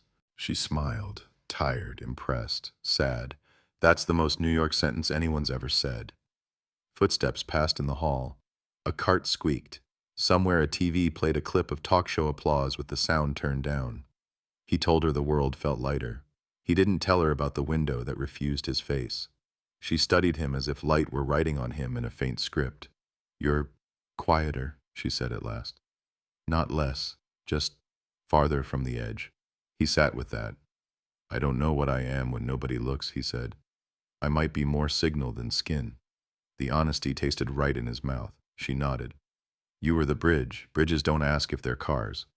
The corner of his mouth lifted like a truce flag. The headlines will say mystery solved, he said. But we didn't solve it. We just turned the question so it caught the light differently. She looked past him at a slice of sky. The question was never, where did people go? It was who gets to say we ever were. That's him. Silence, not empty, the kind that has chairs for both of you. A nurse came in, clipboard ready, and paused mid-step as if her feet had misheard the floor. Sorry, she said, and for a second her eyes skated right over Cole, caught nothing, and then, like a film slipping into the projector sprockets, clicked. Can I get you anything? She asked them both, as if that were a real question. They said no, thank you. She nodded and left, shaking her head gently at a thought she couldn't keep. Sarah closed her eyes for a long blink. They'll try to rebuild it, she said. Not like before. Cleaner, whiter lab coats, better words, preservation, safety, legacy. I know, he said. Cold case reopened by billion-dollar promise. The newsroom in his head wrote the chyron against his will. New network announced, city divided. We have to give people their own archives, she said, eyes open again, fierce without a raised voice.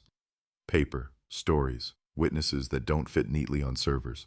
He thought of Emily from the diner, of Grady's desk and the violent tenderness of ink on fingertips. He thought of all the families refreshing nothing for 20 years and suddenly hearing a song in a subway station that knew their name. We can start small, he said, corner by corner, this block, then the next. She watched his mouth form the plan and let him have the comfort of believing in sequence. Start with you, she said softly. Find your own edges. Her gaze flicked to the window where winter light shook like a coin in a glass. Stand in the sun until it has to notice. He stood because she had asked without words. He went to the window and let the light fall through him.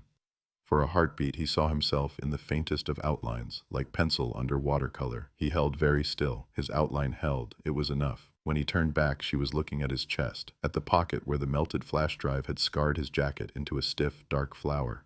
Evidence, she said, but not to claim it, only to bless it. Footsteps again. A man in a suit appeared in the doorway without introducing himself. Clean shave, shoes that didn't belong to this kind of building. Ms. Kessler, he said, smiling like a drawbridge, we're thrilled to see your progress. I represent a foundation with deep interest in your experience. We believe we can make sure tragedies like yours never happen again. His eyes slid toward Cole and did that same little misfire, then corrected. He held out a card that had no phone number and a generous logo.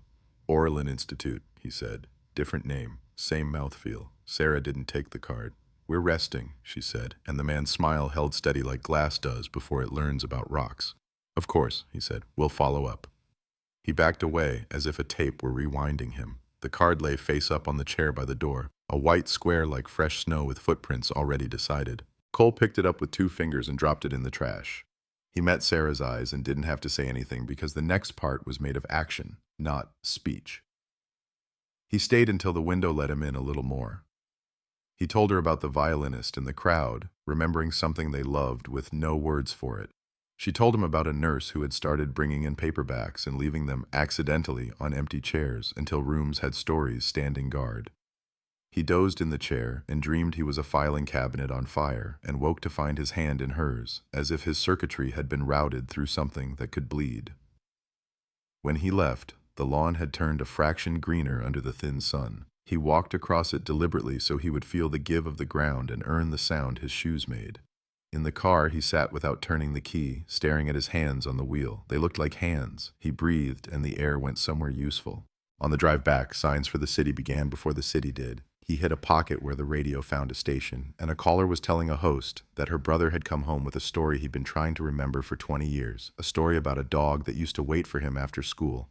The caller cried and laughed at the same time, and the host didn't rush her. When the signal fuzzed out, he kept the shape of her voice like a coin in the dark. At the George Washington Bridge, he slowed for a moment, not to look, but to feel the weight of cables drawing a line from one reality to another. "Shock community," the headline voice said, but soft this time, admiring instead of hungry. He crossed, and the city rose to meet him, not new, not old, exactly itself. On 9th Avenue, he parked where a diner used to remember him. It was still there, different awning, same corner bones. Inside, the young waitress who didn't know the story smiled and slid a menu across without looking too hard at who it landed in front of. He ordered coffee black, no sugar, because some rituals are bridges too. When the cup came, the surface held his shadow for a moment before steam erased it. He lifted it, and the heat washed his face like weather. He drank, and the city arranged itself around the swallow. Outside, a man taped a flyer to a lamppost, missing in block letters. But the picture below wasn't a face. It was a cassette tape. The caption read, "Found this. Know who it belongs to? 2001. A phone number written in ballpoint, hopeful and crooked. Cole stood, dropped cash, stepped into the weather, and took a photo of the flyer with a phone that shouldn't want to remember him and did anyway. He didn't know if the mystery was solved. Mysteries don't end, they loosen. But somewhere upstate, a woman had opened her eyes and called him by a name that felt like a city remembering its real map. Somewhere downtown, a newsroom kept the presses warm in case truth came in with wet hair and needed dry towels. Somewhere under the river, the last of the hum had learned about silence and what it can teach. He turned his collar up and walked toward Pier 47, which no longer existed, which would always exist. As he moved, people glanced and then looked twice, like someone hearing their own name in a crowd and finding out it belonged to a stranger who smiled kindly. He didn't vanish. He didn't quite appear. He occupied. A voice in his head set the type. New York 2001 mystery solved. City wakes to what it almost lost. He let the line sit there, not as victory, but as weather report.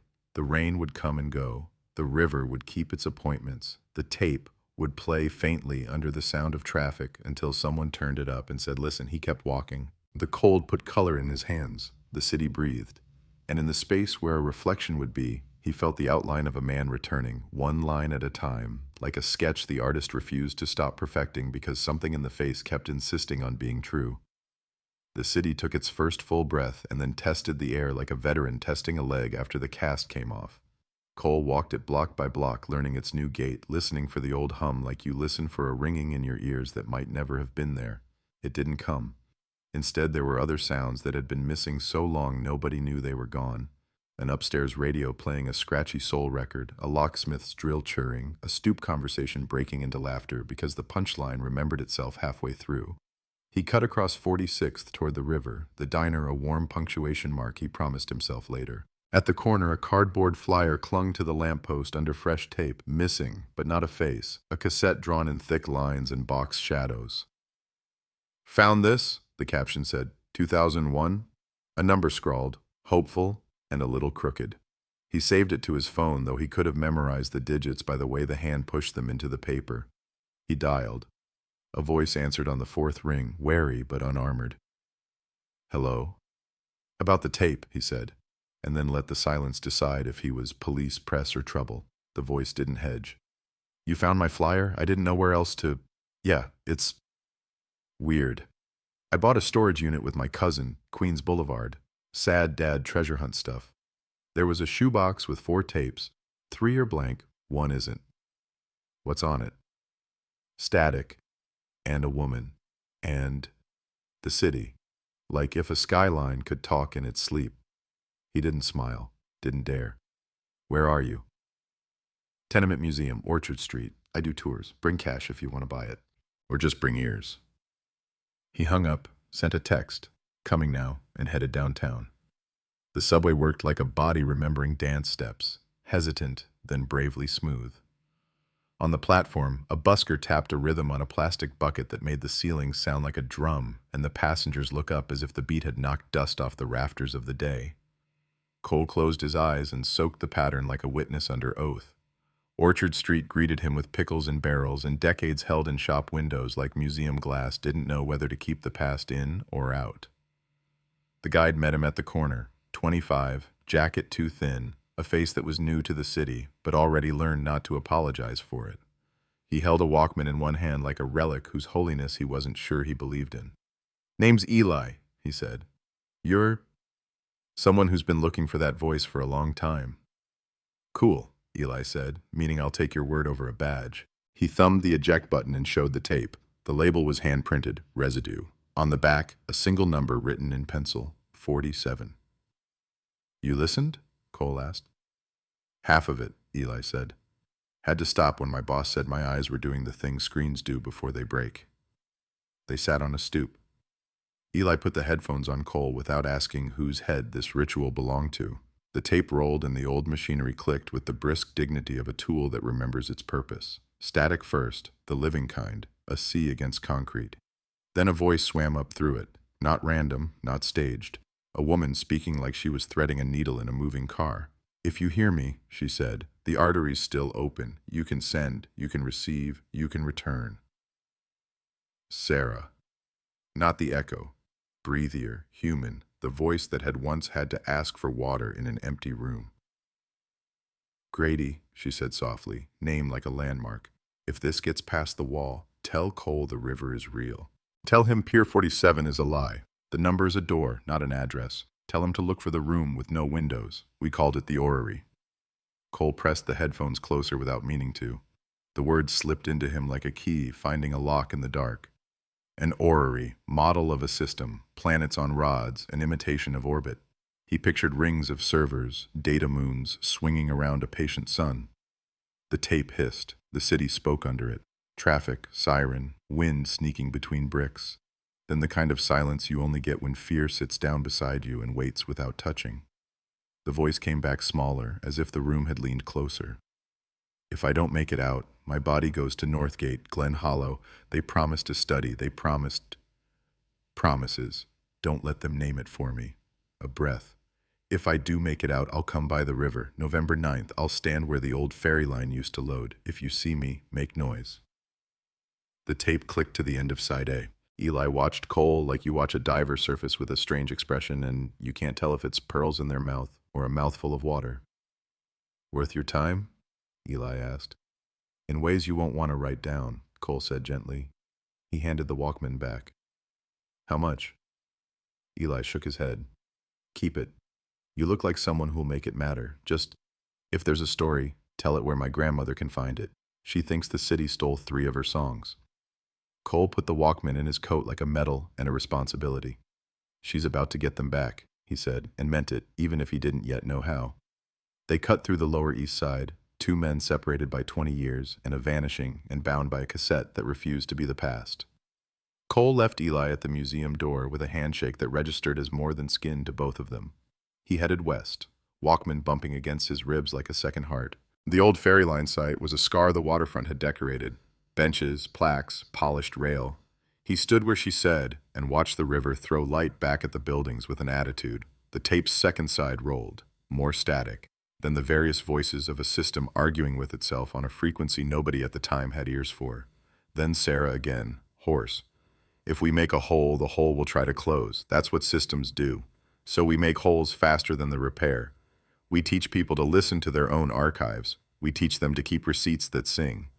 He rewound that sentence twice until it etched itself in whatever he had instead of bone. Receipts that sing. Paper, photographs, songs the city had kept on low like a secret radio. He called the Gazette. The city editor answered on the third ring with ink under the voice and a nicotine rasp that treated vowels roughly but never harmed them. "You a regular tip or one that knocks on doors?" "Neither," Cole said. "Both. I have what we were trying to write 20 years ago, back when we were ghosts with typewriters." A pause that let him know the editor was choosing between 3 saints and 2 devils. "Who is this?" "A byline you buried with a badge," he said. "Raymond Cole." Another pause, this one almost kind. "Come up the back stairs," the editor said, and hung up before the present could talk him out of it. In the newsroom, memory came at him like an old dog, suspicious at first, then wagging too hard. The editor was a woman he half remembered as a junior copy desk sharpener in 2001. Now her hair was steel and her eyes were the city. She took the Walkman as if he were handing her a foundling. They listened, heads bowed, church without a church. When it ended, she exhaled like a boxer after a bell. "If I run this," she said, "I lose advertisers who sell memory erasers. I gain a lawsuit from people who still have clean shoes from walking around the mess they made. My owner calls me into a glass conference room and uses words like responsible and community. And I do it anyway because this is page 1 in a language that remembers how to shout." He nodded once. His reflection in the office glass flickered faintly and then held. He didn't look away. "There's a word you can use," he said. "Orrery. Find it. There's a room somewhere without windows. It's where they taught the city to orbit an idea of itself." She scribbled 3 lines and stabbed the period like it owed rent. "I'll put 2 on it. You bring me something I can show a jury." "I'll bring you a room," he said. He left with the press badge that didn't belong to him clipped inside his coat like armor. On Lexington, he ducked into a pawn shop and walked out with a Polaroid camera and a pocket recorder because sometimes technology improves by getting worse. He bought thick markers, gaffer tape, 3 notebooks. He was building a kit that could survive a power outage and a lie. He texted Eli, "Find 3 friends who like looking into locked places. Bring flashlights and stories your grandmother told you. Midnight, ferry line." He called Northgate next. The receptionist recognized his voice before he learned hers. "She's asking to sit by the window," she said, smile audible. "She said the light has an appointment with her." "Keep her close to it," he said. "Tell her the city is building ears." He hit the library in Midtown and asked for everything on municipal substations, outflow tunnels, maintenance maps no one had worried about since before phones became smarter than rooms. The librarian, whose cardigan had seen more truth than most courtrooms, didn't bother with a form. She rolled the map case out like a magician with a special deck. "These don't leave the building," she said, "but swear to me you're going to use them for good trouble." "I swear," he said, and meant it enough to take the oath seriously. They spread the maps on a long oak table. Lines crossed lines, old bones under new skin. He traced the ferry slip, the pier that wasn't a pier, the outflow that led to a sub-basement that led to a maintenance corridor that led to a circle of rooms with no windows. On one blueprint, in faded pencil, a note. Demonstration theater with an arrow that didn't point to anything obvious. On another, the problematic scrawl of a contractor who had seen a thing nobody paid him for. 47. Ask about anchor points. He photographed every page with the Polaroid until the table grew a fence of drying squares. The librarian watched, amused, then serious. "You careful," she said, like a benediction that wore boots. Midnight slid into the river and made it darker without cooling it. Eli arrived with 3, one with bolt cutters, one with a crowbar, one with eyes that knew how to talk to doors. They looked at Cole like kids getting their city handed back in pieces. He showed them the map and the note, demonstration theater, and they smiled the way people smile before breaking into a haunted house with moral permission. They followed the old line, climbed a fence that was more suggestion than barrier, and dropped into a service trench that smelled like dust remembering rain. The flashlights painted circles ahead of them. Their feet found the rhythm of urgent quiet. A door waited where no door should be, painted the color of forgetting. The crowbar spoke. The bolt cutters sang. The door reconsidered its position and moved aside. The corridor beyond curved like a throat. At the end, a round room. No windows. The ceiling arched, the walls lined with metal tracks where equipment had once rolled. In the center, a platform. Above it, the mount points for something that had held the idea of a city in its hands and spun it for an audience that took notes and never forgave themselves in public. "The orrery," Cole said, and the word made the air choose a temperature. They moved in slow, reverent. Eli ran a hand along the track and came away with a light black smear that wasn't exactly dust. "Burned," he said. "Old heat." On the far wall, a panel waited with its mouth shut. The eyes man knelt and breathed on it like glass, then wiped with his sleeve until letters emerged under the grime. Echo, Demo, Live. Beneath, a keyhole. Not modern. Brass. The kind of key that would feel heavy in your palm. Cole reached into his coat, the motion not reasoned but remembered. The old brass key with 47 on its shoulder lay against his chest like it had melted there and cooled in the shape of the need. He slid it in. It turned as if the room had been holding its breath since the last time and finally got permission to exhale. The panel lit, not with electricity, no hum, but with phosphorescent paint leashed to a hidden reservoir of glow that shouldn't still work. The wall bloomed with a diagram, circles within circles, each labeled with a name he didn't want to see and already knew. Witness, custodian, subject, observer, city. Lines connected them, arrows chasing themselves. In the bottom corner, small stenciled text. Aurelia. Public trust demonstration, November 2001, and then, stamped over it later in someone else's hand, Orlean. Continuity initiative. Different name, same mouthfeel. Eli whistled low. They pitched it to people, he said. They sold erasing as a service. Cole photographed everything, the Polaroid spitting out white that turned into proof under their breath. He taped the photos along the curve of the wall until the room had a second memory. Footsteps, the crowbar said, head tilted. They killed the lights. The room held their shapes like secrets. Two beams speared the dark from the corridor. Voices, professional, soft, bored, the kind of bored that only comes from a job you shouldn't be doing. Maintenance report flagged this sector, one said, where we're supposed to lock it, not look. Look first, the other said, then lock. Eli's hand found Cole's sleeve and wrote a question on it with fingertip pressure. Run or print? Cole breathed his answer. Both. When the flashlight cones licked across the wall of taped Polaroids, the men paused. What is this? One said, voice small. Receipts that sing, Cole said, flipping the Walkman's volume and pressing play.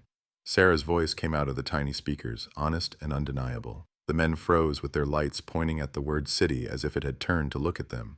You can lock this door, Cole said, stepping into the flashlight enough to become a problem that required eyes. Or you can help us put this on a front page and under 1 million pillows. Choice is yours. But if you pick the first one, you'll be sealing yourself inside with us. And we're loud. The men looked at each other, not cowards, not villains, employees. The kind of people systems count on to pick quiet. One lowered his light first. We were told it was therapy, he said, like a defense that knew it wasn't. It was, Cole said, for the system. They backed away, slow, unsure. 5 minutes, the second said, surprising his partner and himself. Then we were never here, and neither were you. We're always here, Eli said, proud, without swagger. The men left. Their footsteps changed their minds 3 times in the hall, then decided to leave the door ajar. They worked fast, Polaroids packed, diagram traced into notebooks. The brass key twisted back to neutral and hid in Cole's pocket like a coin that had already bought what it needed to buy. They retraced the trench to the fence and climbed into a city that felt both safer and angrier. At the ferry line, they split. Eli and the crowbar took the proof to the Gazette, sprinting in the way news sprinted before bandwidth. The bolt cutters and the eyes went to a print shop that still had ink under its nails to run flyers before morning. Aureline = Aurelia, public demo room found. Asked to see the orrery. A phone number that rang to the editor's desk and to 4 burner phones Cole had bought in a shop where the owner looked like he'd never loved anything but radios and wasn't ashamed of it. Cole stood at the water and waited for the city to answer. In his coat, the Walkman's tape ran out with a clean click that sounded like a sentence finishing itself. He rewound it with a pen out of respect for the era and slipped it back like a seed. His phone buzzed. Northgate. She's watching the sunrise, the receptionist said, voice conspiratorial. She asked if she could keep it. I told her it's on loan, but she could renew. Tell her the library's open late, he said, and I'm bringing books. He turned, expecting to see his not reflection missing in the high glass of the ferry pavilion.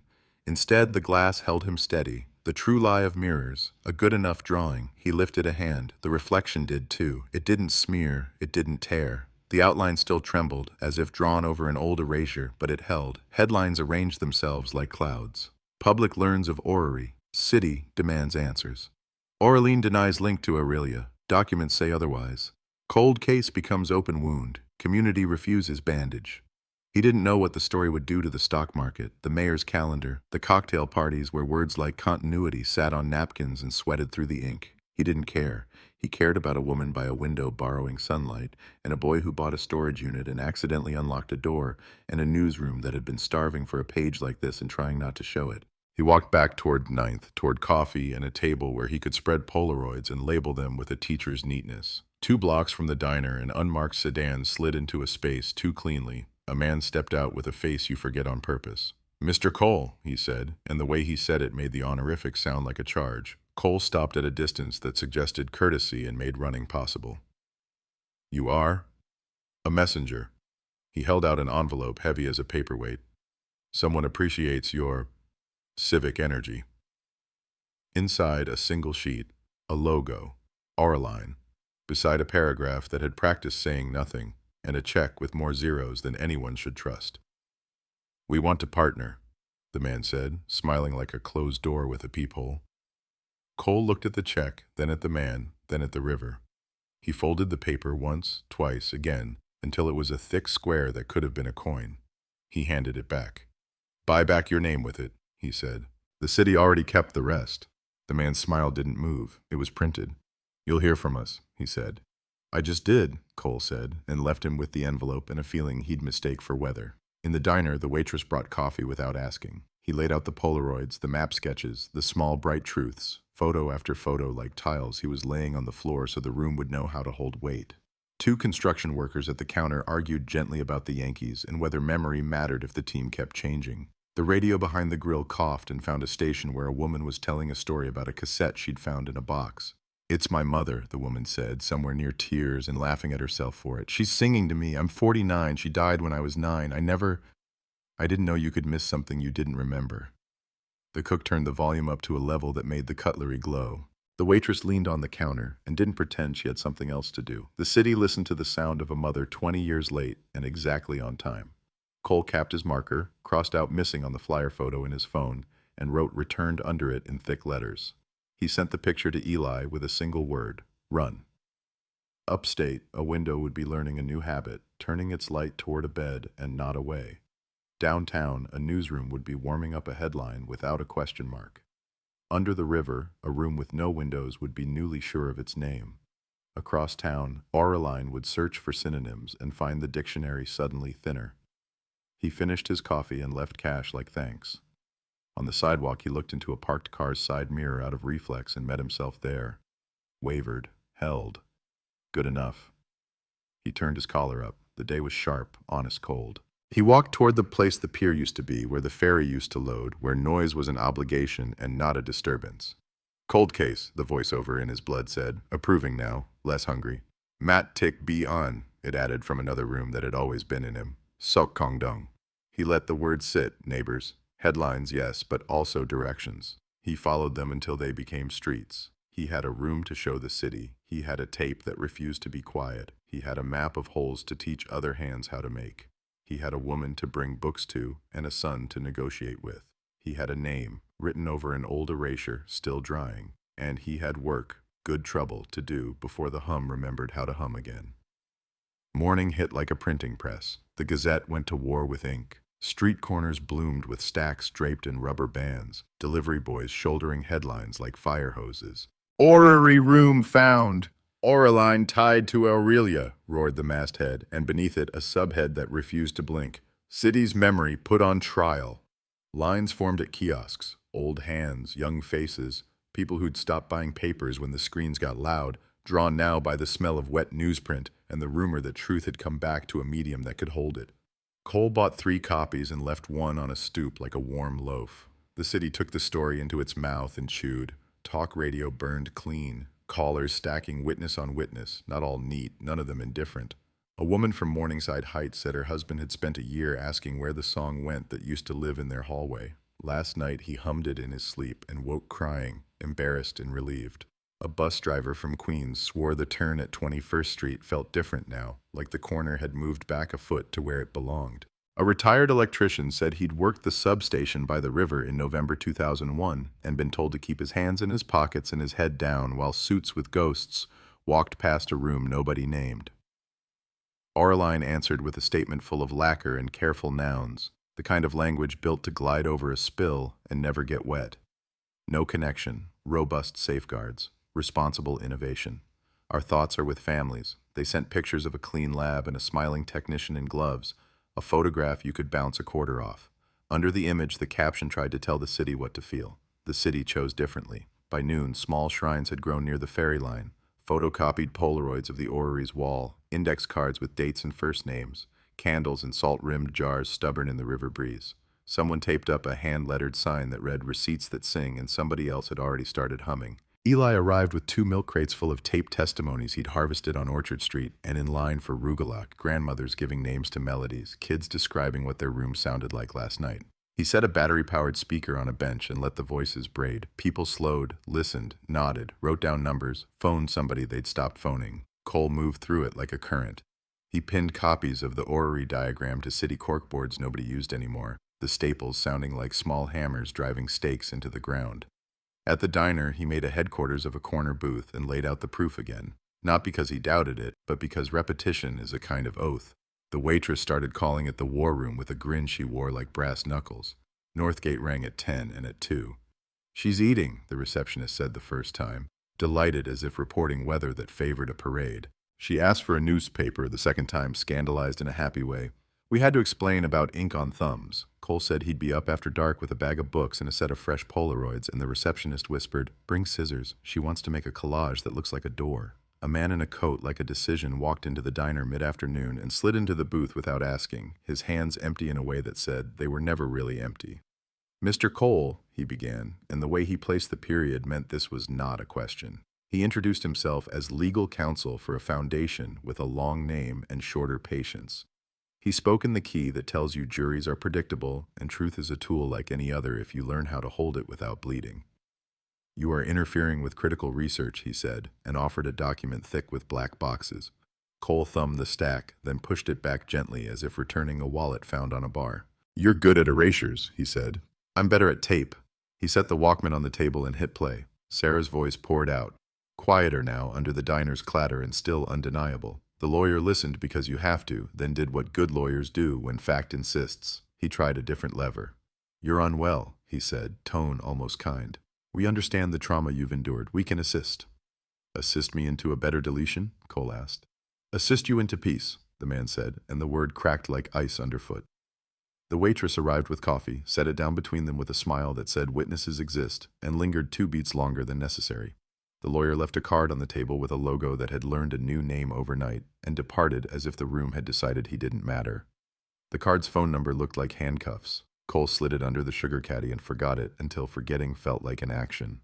At 4, the Gazette's homepage crashed under traffic and came back up on a bare-bones template like a boxer spitting a tooth and gesturing for more. The editor, steel hair, city eyes, sent a photographer to the orrery with a list of shots that read like a prayer, diagram, keyhole, burn marks, faces listening.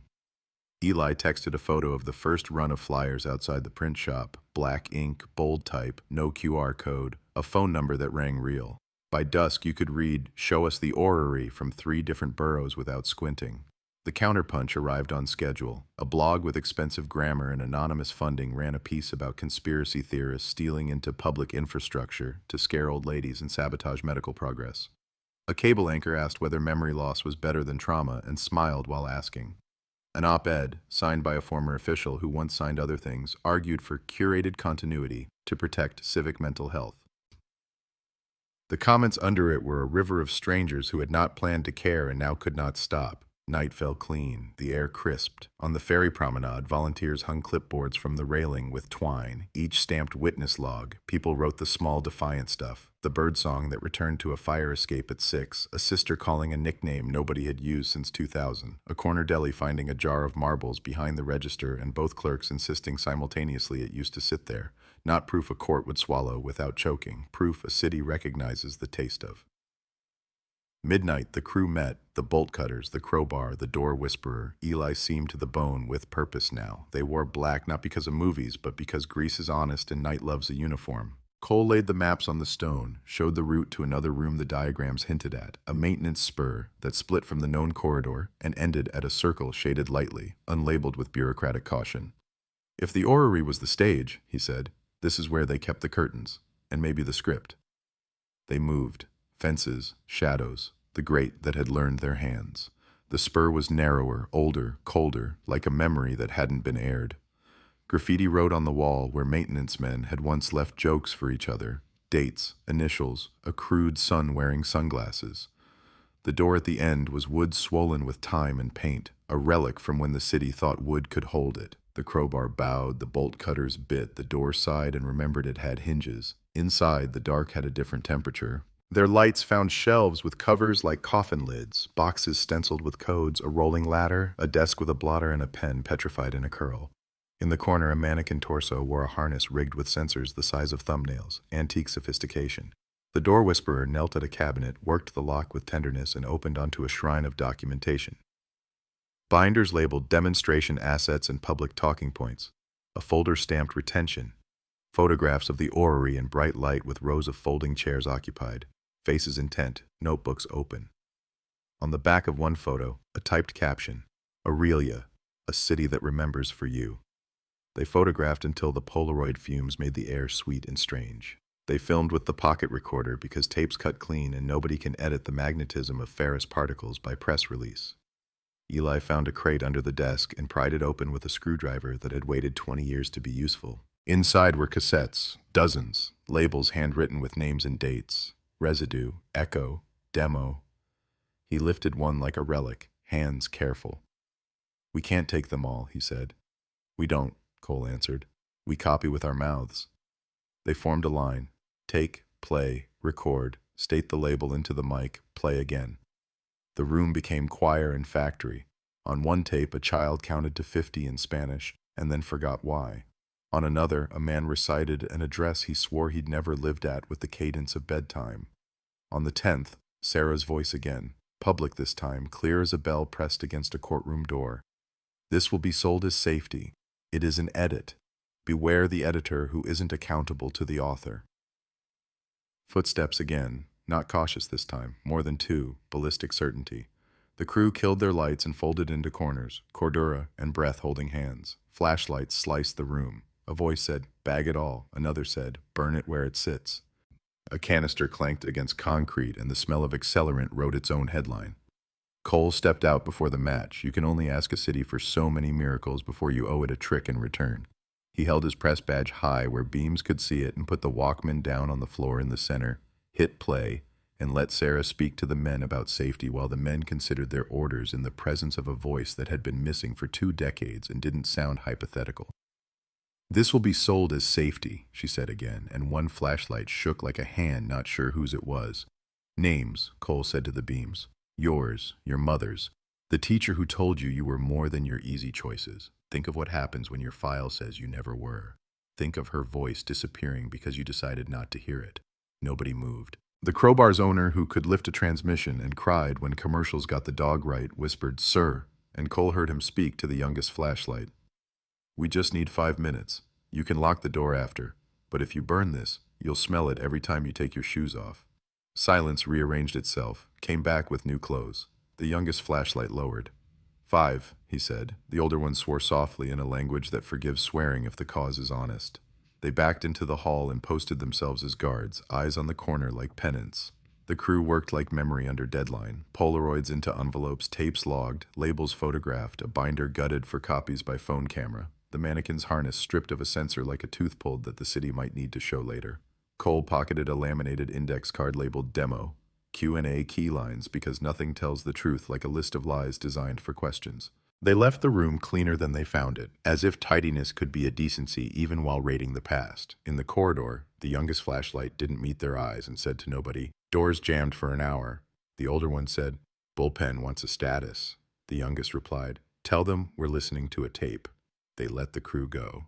Back at the ferry line, the night had changed shape. The shrine had expanded into occupation, thermoses, blankets, a table with a sign, community archive, bring yours. A choir from a church that never asked permission warmed their throats and sang something older than the orrery, complicated and patient. The Gazette camera flashed, phones held high, not the spectacle of outrage, the posture of attendance. Cole called Northgate from the edge of the crowd and let the choir be the answer to whatever question the receptionist was about to ask. She's upright in a chair, the receptionist whispered. She said it sounded like home. He told her he was coming with a shoebox that could make the room louder, and the receptionist said she'd meet him at the side door with a smuggler's grin. He walked to a window to test the day's verdict. The glass held him steadier than morning, as if outline had learned loyalty. He lifted a hand. The mirror returned it. Not perfect, but present. The difference between a rumor and a man. A text from the editor arrived with no salutation and the kind of glee professional cynics keep in a locked drawer. Front page holds, City Council calling hearings. TV wants you on at 8. Bring the tape. They'll try to talk over it. Don't let them. He answered with a photo of the Q&A key lines card and the single word ammo. He turned to the crowd and felt the city looking back not like an audience, but like a jury in the good sense. That communal intelligence that emerges when attention and care sit down together and refuse to be hurried. The wind off the river carried the paper smell of the Chronicle across town and the salty bakery breath of sunrise on the piers. A boy ran past waving a Xerox of the orrery like a pirate flag. A grandmother sat with a young woman and wrote names on index cards and then said them out loud until both were satisfied the letters knew how to stand. Headlines rearranged themselves again, gentler now, less declarative, more human. Cold case opens. City remembers. Mat tik bian, dang ethe, sok kong dong, doiten thuktin kong dong. He didn't say them aloud. He didn't need to. He felt them move through his ribs like trains on time.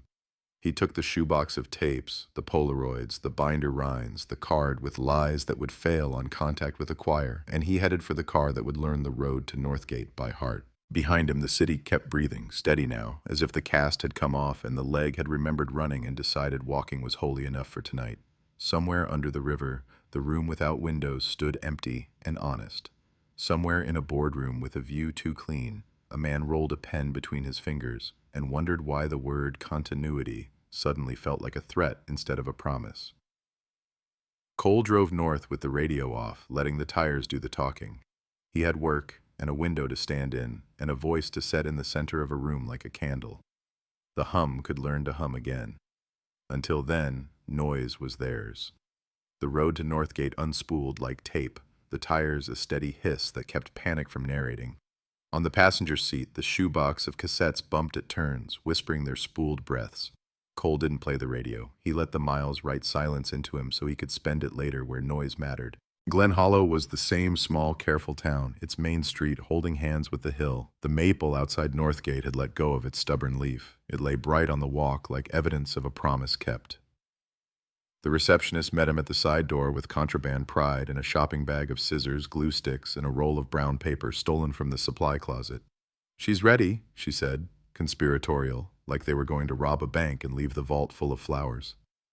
Sarah was upright in a chair by the window that had learned her name. The light came in like a scheduled visitor, on time and carrying a casserole. She turned when the door breathed and smiled without asking who. Recognition like a porch light. He set the shoebox on her lap and the room changed temperature. "We brought back a room," he said softly. "Pictures, diagrams, words they used when they rehearsed being good." She touched the box like it might shy. "I want to build the door we walked through," she said. "On the wall, so nobody can say it never had hinges." The receptionist rolled the brown paper across a clear space and taped it down. The glue sticks thumped like little gavels. Cole laid out the Polaroids. The orrery wall, the brass keyhole, the phosphorescent diagram blooming with witness, subject, observer, city, and he watched Sarah place them one at a time with the care of a medic dressing a wound. The shape she made wasn't literal, it was true. A door, then light, then a circle with notches where planets should be. Next to it she wrote in thick marker, "Receipts that sing." The receptionist put a cassette player on the tray table and fed it residue like a patient first bite. Sarah listened with her eyes half-lidded, head inclined the way you hold your face toward a person who is telling the truth. When her own voice, human, unvarnished, came through, she didn't flinch. She nodded once, as if greeting the woman she had been and inviting her to sit. The tape hissed. The city rustled under it. "If we make a hole, the hole will try to close," the pastor said, and presenter pressed the paper door flatter with her palm. Cole told her about the shrine becoming an occupation, about the choir warming the promenade, about the youngest flashlight lowering like a verdict softened by sense. He didn't mention the man with the printed smile in the envelope. That would come later, when there was more muscle on the story's bones. He told her the editor had called hearings on the record, with cameras and an oath that tastes like something. He told her TV wanted him at 8. "Bring their words," she said, tapping the laminated card he'd pocketed. "Demo, Q&A key lines." He handed it over, and she laughed once, small, delighted, furious. "Listen to this," she read, adopting the careful cadence of a nice person lying. "Our goal is to reduce traumatic recall burden and optimize civic continuity." She looked at him. "They put comfort in a blender and poured it into a mold." "Will you come?" he asked, hearing the selfish in it and not apologizing. "To the hearing, to the window where the city sees."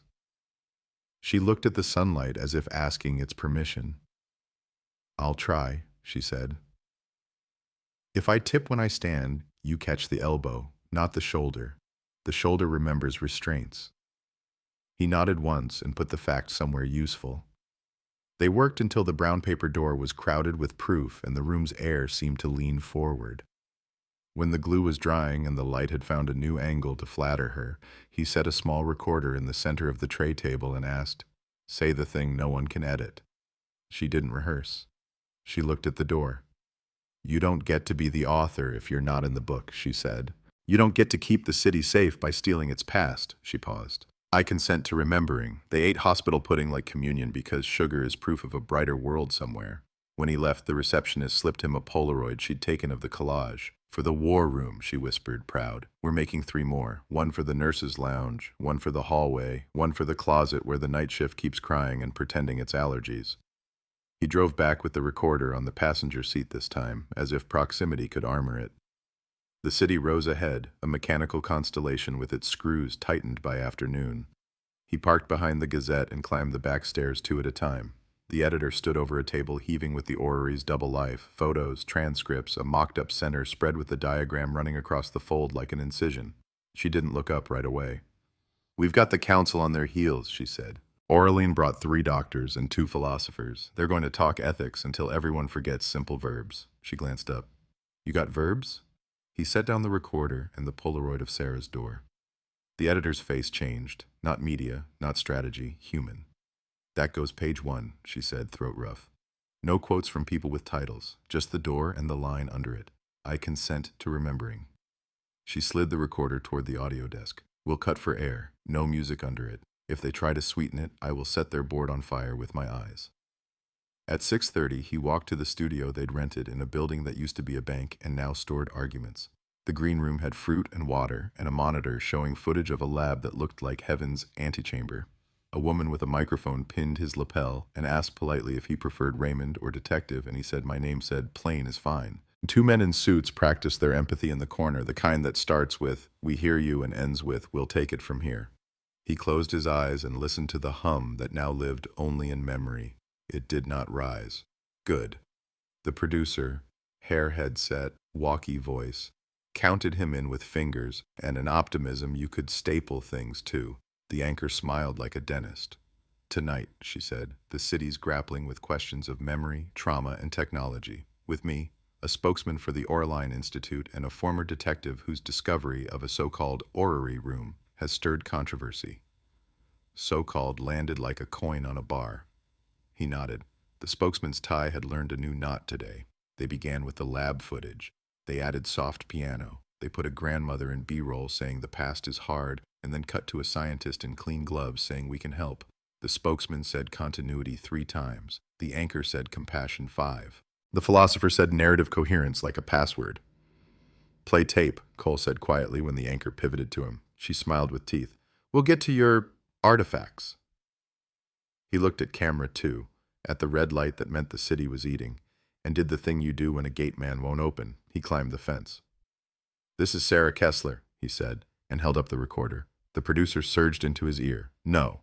And the anchor moved to step on him with a question, but the control room remembered ratings are made of heat. They let the audio ride. Sarah's voice, alive, textured, no soundtrack under it, filled the bright, clean set. "You don't get to keep the city safe by stealing its past. I consent to remembering." There was a beat that had not been scripted and therefore had nowhere to sit. It sat in the country instead, in living rooms with plates on coffee tables, in bars where bartenders paused the pour, in a hospital lounge where a night shift pretended allergies. The spokesman was ready with pity. "We honor Ms. Kessler's experience," he said, tenderness weaponized, "but isolated anecdotes can't outweigh." "Demonstration theater," Cole said, laying the laminated card on the desk so the camera could read, "Demo, Q&A key lines. Your words. A city that remembers for you. You rehearsed that line. You sold that line. You put people in chairs and pitched an edit button you held." He slid a Polaroid across, the phosphorescent diagram, the brass keyhole. "You built a room with no windows and called it safety. I brought everyone a window." The anchor tried to herd the moment back into a segment. "Let's," she said, but the city had its own run of show. Phones lit. Clips started migrating before anyone finished saying post. In a control room, 3 floors up, someone with too much responsibility and not enough authority leaned into a microphone and said, Stay with the tape. The philosopher cleared his throat, brave enough to say the hard thing on the wrong team. There is, he said carefully, a moral difference between care and control. Continuity without consent is tyranny by another name. The spokesman blinked, recalculating the chessboard and knocking over 2 pawns with his soul. We're opening our archives to independent review, he said suddenly, sweating.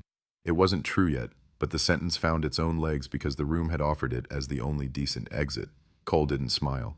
He nodded once like a judge accepting a plea without prejudice. Start with the orrery logs, he said. Start with November 9th. The anchor did the impossible live on air. She let the silence be evidence. When it was over, the green room emptied like a tide turning. The tie men took calls and discovered poor reception within the same building. The producer lifted her headset and exhaled as if she'd been underwater. That wasn't what we booked, she whispered to no one. That was better. Outside, the city had raised its own lights. Across the avenue, a wall-sized screen in an electronics store played Sarah's sentence on loop with closed captions, the text steady as a blood oath. I consent to remembering. People stopped, read it, reached for their phones to take a picture of words that would live in 1,000 pockets by morning. A man in a delivery jacket took a knee on the sidewalk, not like a protest, but like a prayer. 2 teenagers laughed and then got quiet in the same breath, embarrassed by being moved and not resisting it. The sedan with the forgettable man found him efficiently. He pulled to the curb with the ease of a habit. Partnership's still on the table, he said from the open window, making table sound like cliff. Or we can litigate your existence until you become a metaphor, Mr. Cole. I already am, Cole said, and put his hand on the roof of the car the way men put hands on coffins when the casket lowers, to say goodbye and to permit gravity. The difference is I choose who writes me. The man's smile was exhausted. He drove away into a lane that made room for him as if the city hated conflict and loved clarity. Cole walked to the diner because victory and loss both taste better beside a burnt edge of coffee. The war room had grew a second table. The waitress had taped Sarah's Polaroid door above the booth. Someone had brought a boombox and was playing the choir from the promenade, the harmonies climbing the tile and perching on the chrome. Every few minutes, the bell over the door admitted a person carrying a shoebox or an envelope or a photo album, and the table with community archive handwritten across butcher paper swallowed offerings without ceremony and devised a cataloging system with index cards and fierce tenderness. He called Northgate. The receptionist cried and didn't apologize. She stood for a minute during the broadcast, she said. She cried on purpose. He didn't know what that meant and loved it. Tell her the city answered, he said. Tell her the philosophers defected on air. A laugh made of disbelief and gratitude came through the line. She says bring a radio tomorrow, the receptionist said. She says bring glue. He stepped outside to test the glass. A blacked-out SUV idled at the light, and its window gave him back a man. Not bright-edged, but undeniable, the outline filled in by use. He lifted a hand, and the mirror obliged. In the reflection, his face looked like a page that had been erased too many times and then finally used for the right paragraph. He could live with that. At the promenade, the occupation warmed into vigil. Candles found companions. The choir modulated into listening and back to singing. Eli arrived with 3 teenagers from the museum who had stolen their grandparents' stories and brought them to be honored, not hidden. The door whisperer passed out clipboards to kids like deputizing. The crowbar leaned on the rail and stared at the river like a man who had lifted enough today and was letting water do the heavy. Cole stood where the ferry used to load.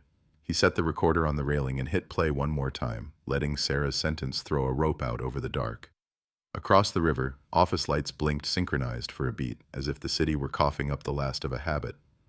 A young woman next to him whispered, "There," and pointed. He followed her finger to a slice of shadow 2 piers down, where a figure stood as still as punctuation. Too far to call a face, close enough to name a posture. The shape lifted a hand. He lifted his. The river wrote the distance between gesture and answer. When he blinked, the shape was gone, leaving only the idea of it, which in this city is the same as a sighting, if enough people agree. Phones lit with a new alert. City council hearings, tomorrow, 10 a.m. Public comment invited.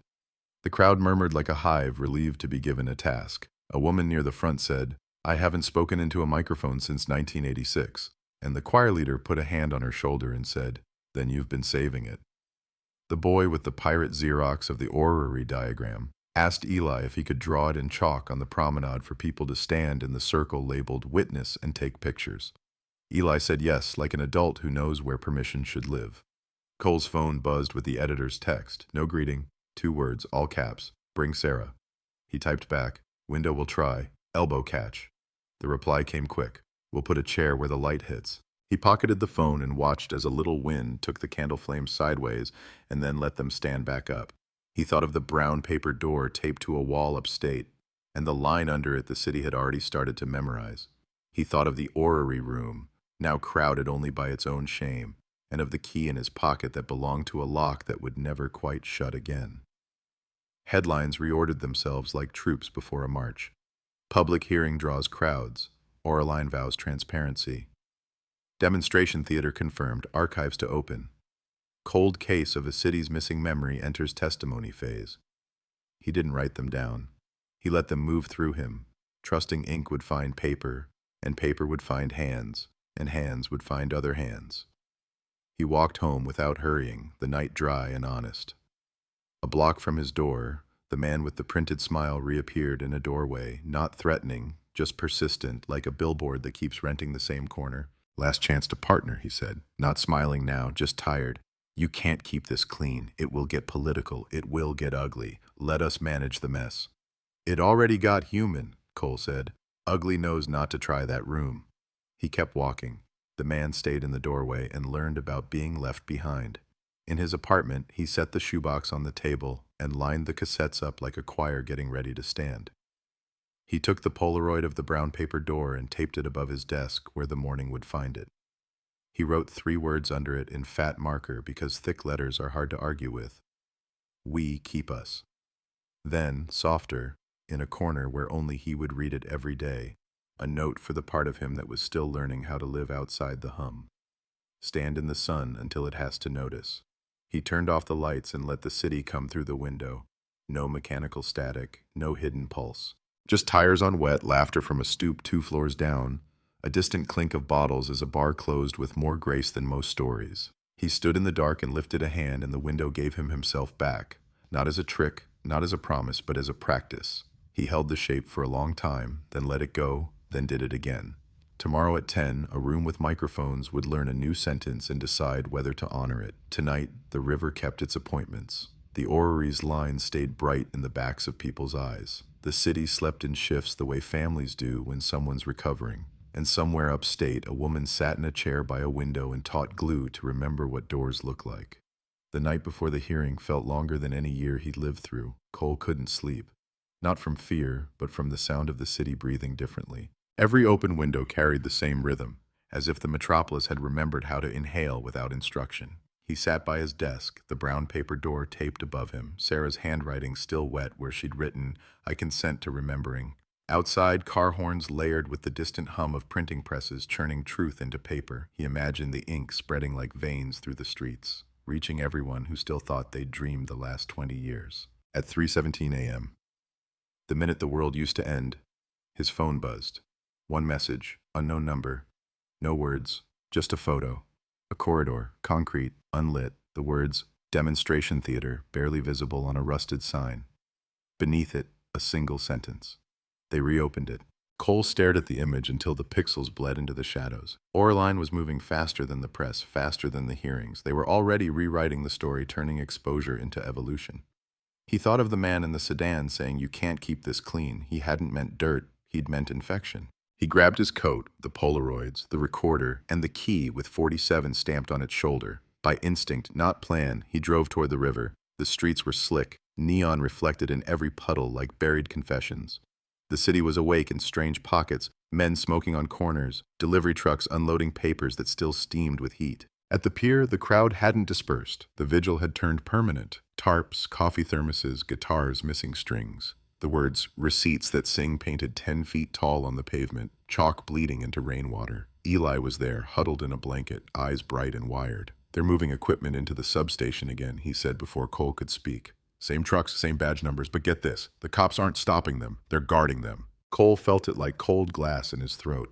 They're rebooting, or pretending to, public control version, rebrand the monster.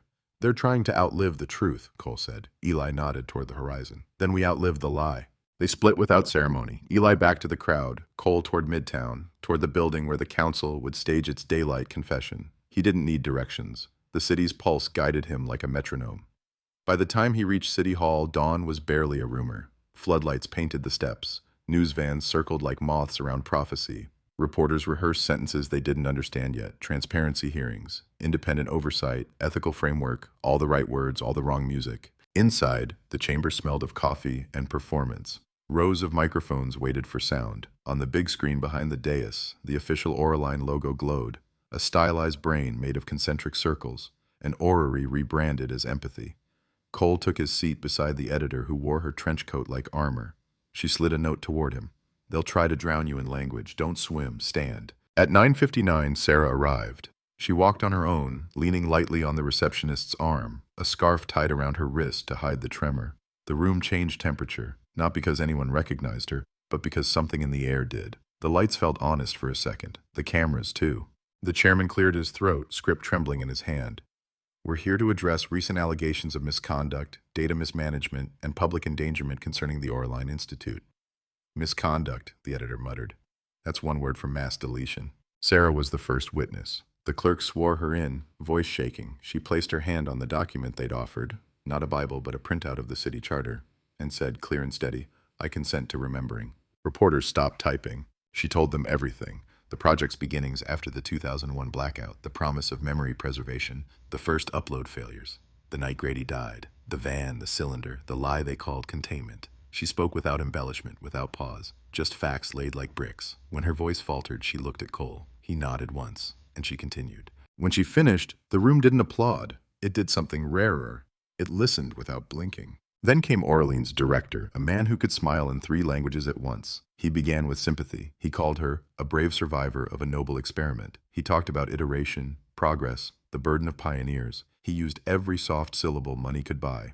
We're not here to erase anyone, he said, hands open, palms up. We're here to improve the accuracy of collective memory. Cole leaned into his mic. By deleting inconvenient details? The director smiled. By editing trauma into clarity. Sarah's eyes flashed. Trauma is clarity, she said. It's proof you lived. A murmur rippled through the chamber. Cameras caught every flicker. The chairman tried to regain control, but the story had already broken containment. Cole reached into his coat and placed the recorder on the table. Play tape, he said. Sarah's voice filled the room again, the same one that had echoed across televisions the night before. You don't get to keep the city safe by stealing its past. The director tried to interrupt, but the volume rose. The words filled the chamber, leaked into the hall through the open doors, out into the street where people had gathered to watch the broadcast on screens. The echo spread, radio, live stream, the hum of digital veins. The whole city became the playback. And then, impossibly, the lights flickered, just once, 2:51 p.m. on every clock. A brief electric shiver through the grid, the system trying to reclaim control, but this time it failed. Screens froze, not in static, but in light. Every billboard, every phone, every monitor across New York went white, and in the silence, a single line appeared in her handwriting. We keep us. Sarah's head dropped slightly, exhausted, tears making maps down her cheeks. The chamber erupted, not with chaos, but with something heavier, understanding. The hearing adjourned in confusion. The director vanished behind his aides. The press surged like tidewater. Cole helped Sarah to her feet. She looked at him, voice thin but calm. They won't stop, she said. No, he said. But they'll have to do it in daylight now. Outside, the city roared, not angry, but awake. People were printing signs from the phrase on their phones, chalking it on sidewalks, painting it on cardboard. We keep us. Kids shouted it like it was the chorus of a song they already knew. Sarah smiled barely. We made noise. He nodded. And noise is memory's oldest trick. She looked up at the skyline where the towers reflected sunlight like new coins. It's funny, she said. For 20 years I thought I was trapped in a machine. Turns out the machine was waiting for us to remember how to talk. Cole glanced at his reflection in a passing bus window. A man, solid, lined with fatigue and light. He saw himself, not perfectly, but enough. The editor called across the steps, waving her phone. You're trending, detective. Front page again. He shook his head. No, it's her page now. Sarah looked at the crowd, at the city that once erased her. No, she said quietly. It's ours. They stood there together as sirens sang somewhere far off. Not warning, but celebration. The sky cracked open above them, and the first drops of rain began to fall, soft, rhythmic, familiar. The city tilted its face upward and didn't run for cover. For once, everyone wanted to remember what rain felt like.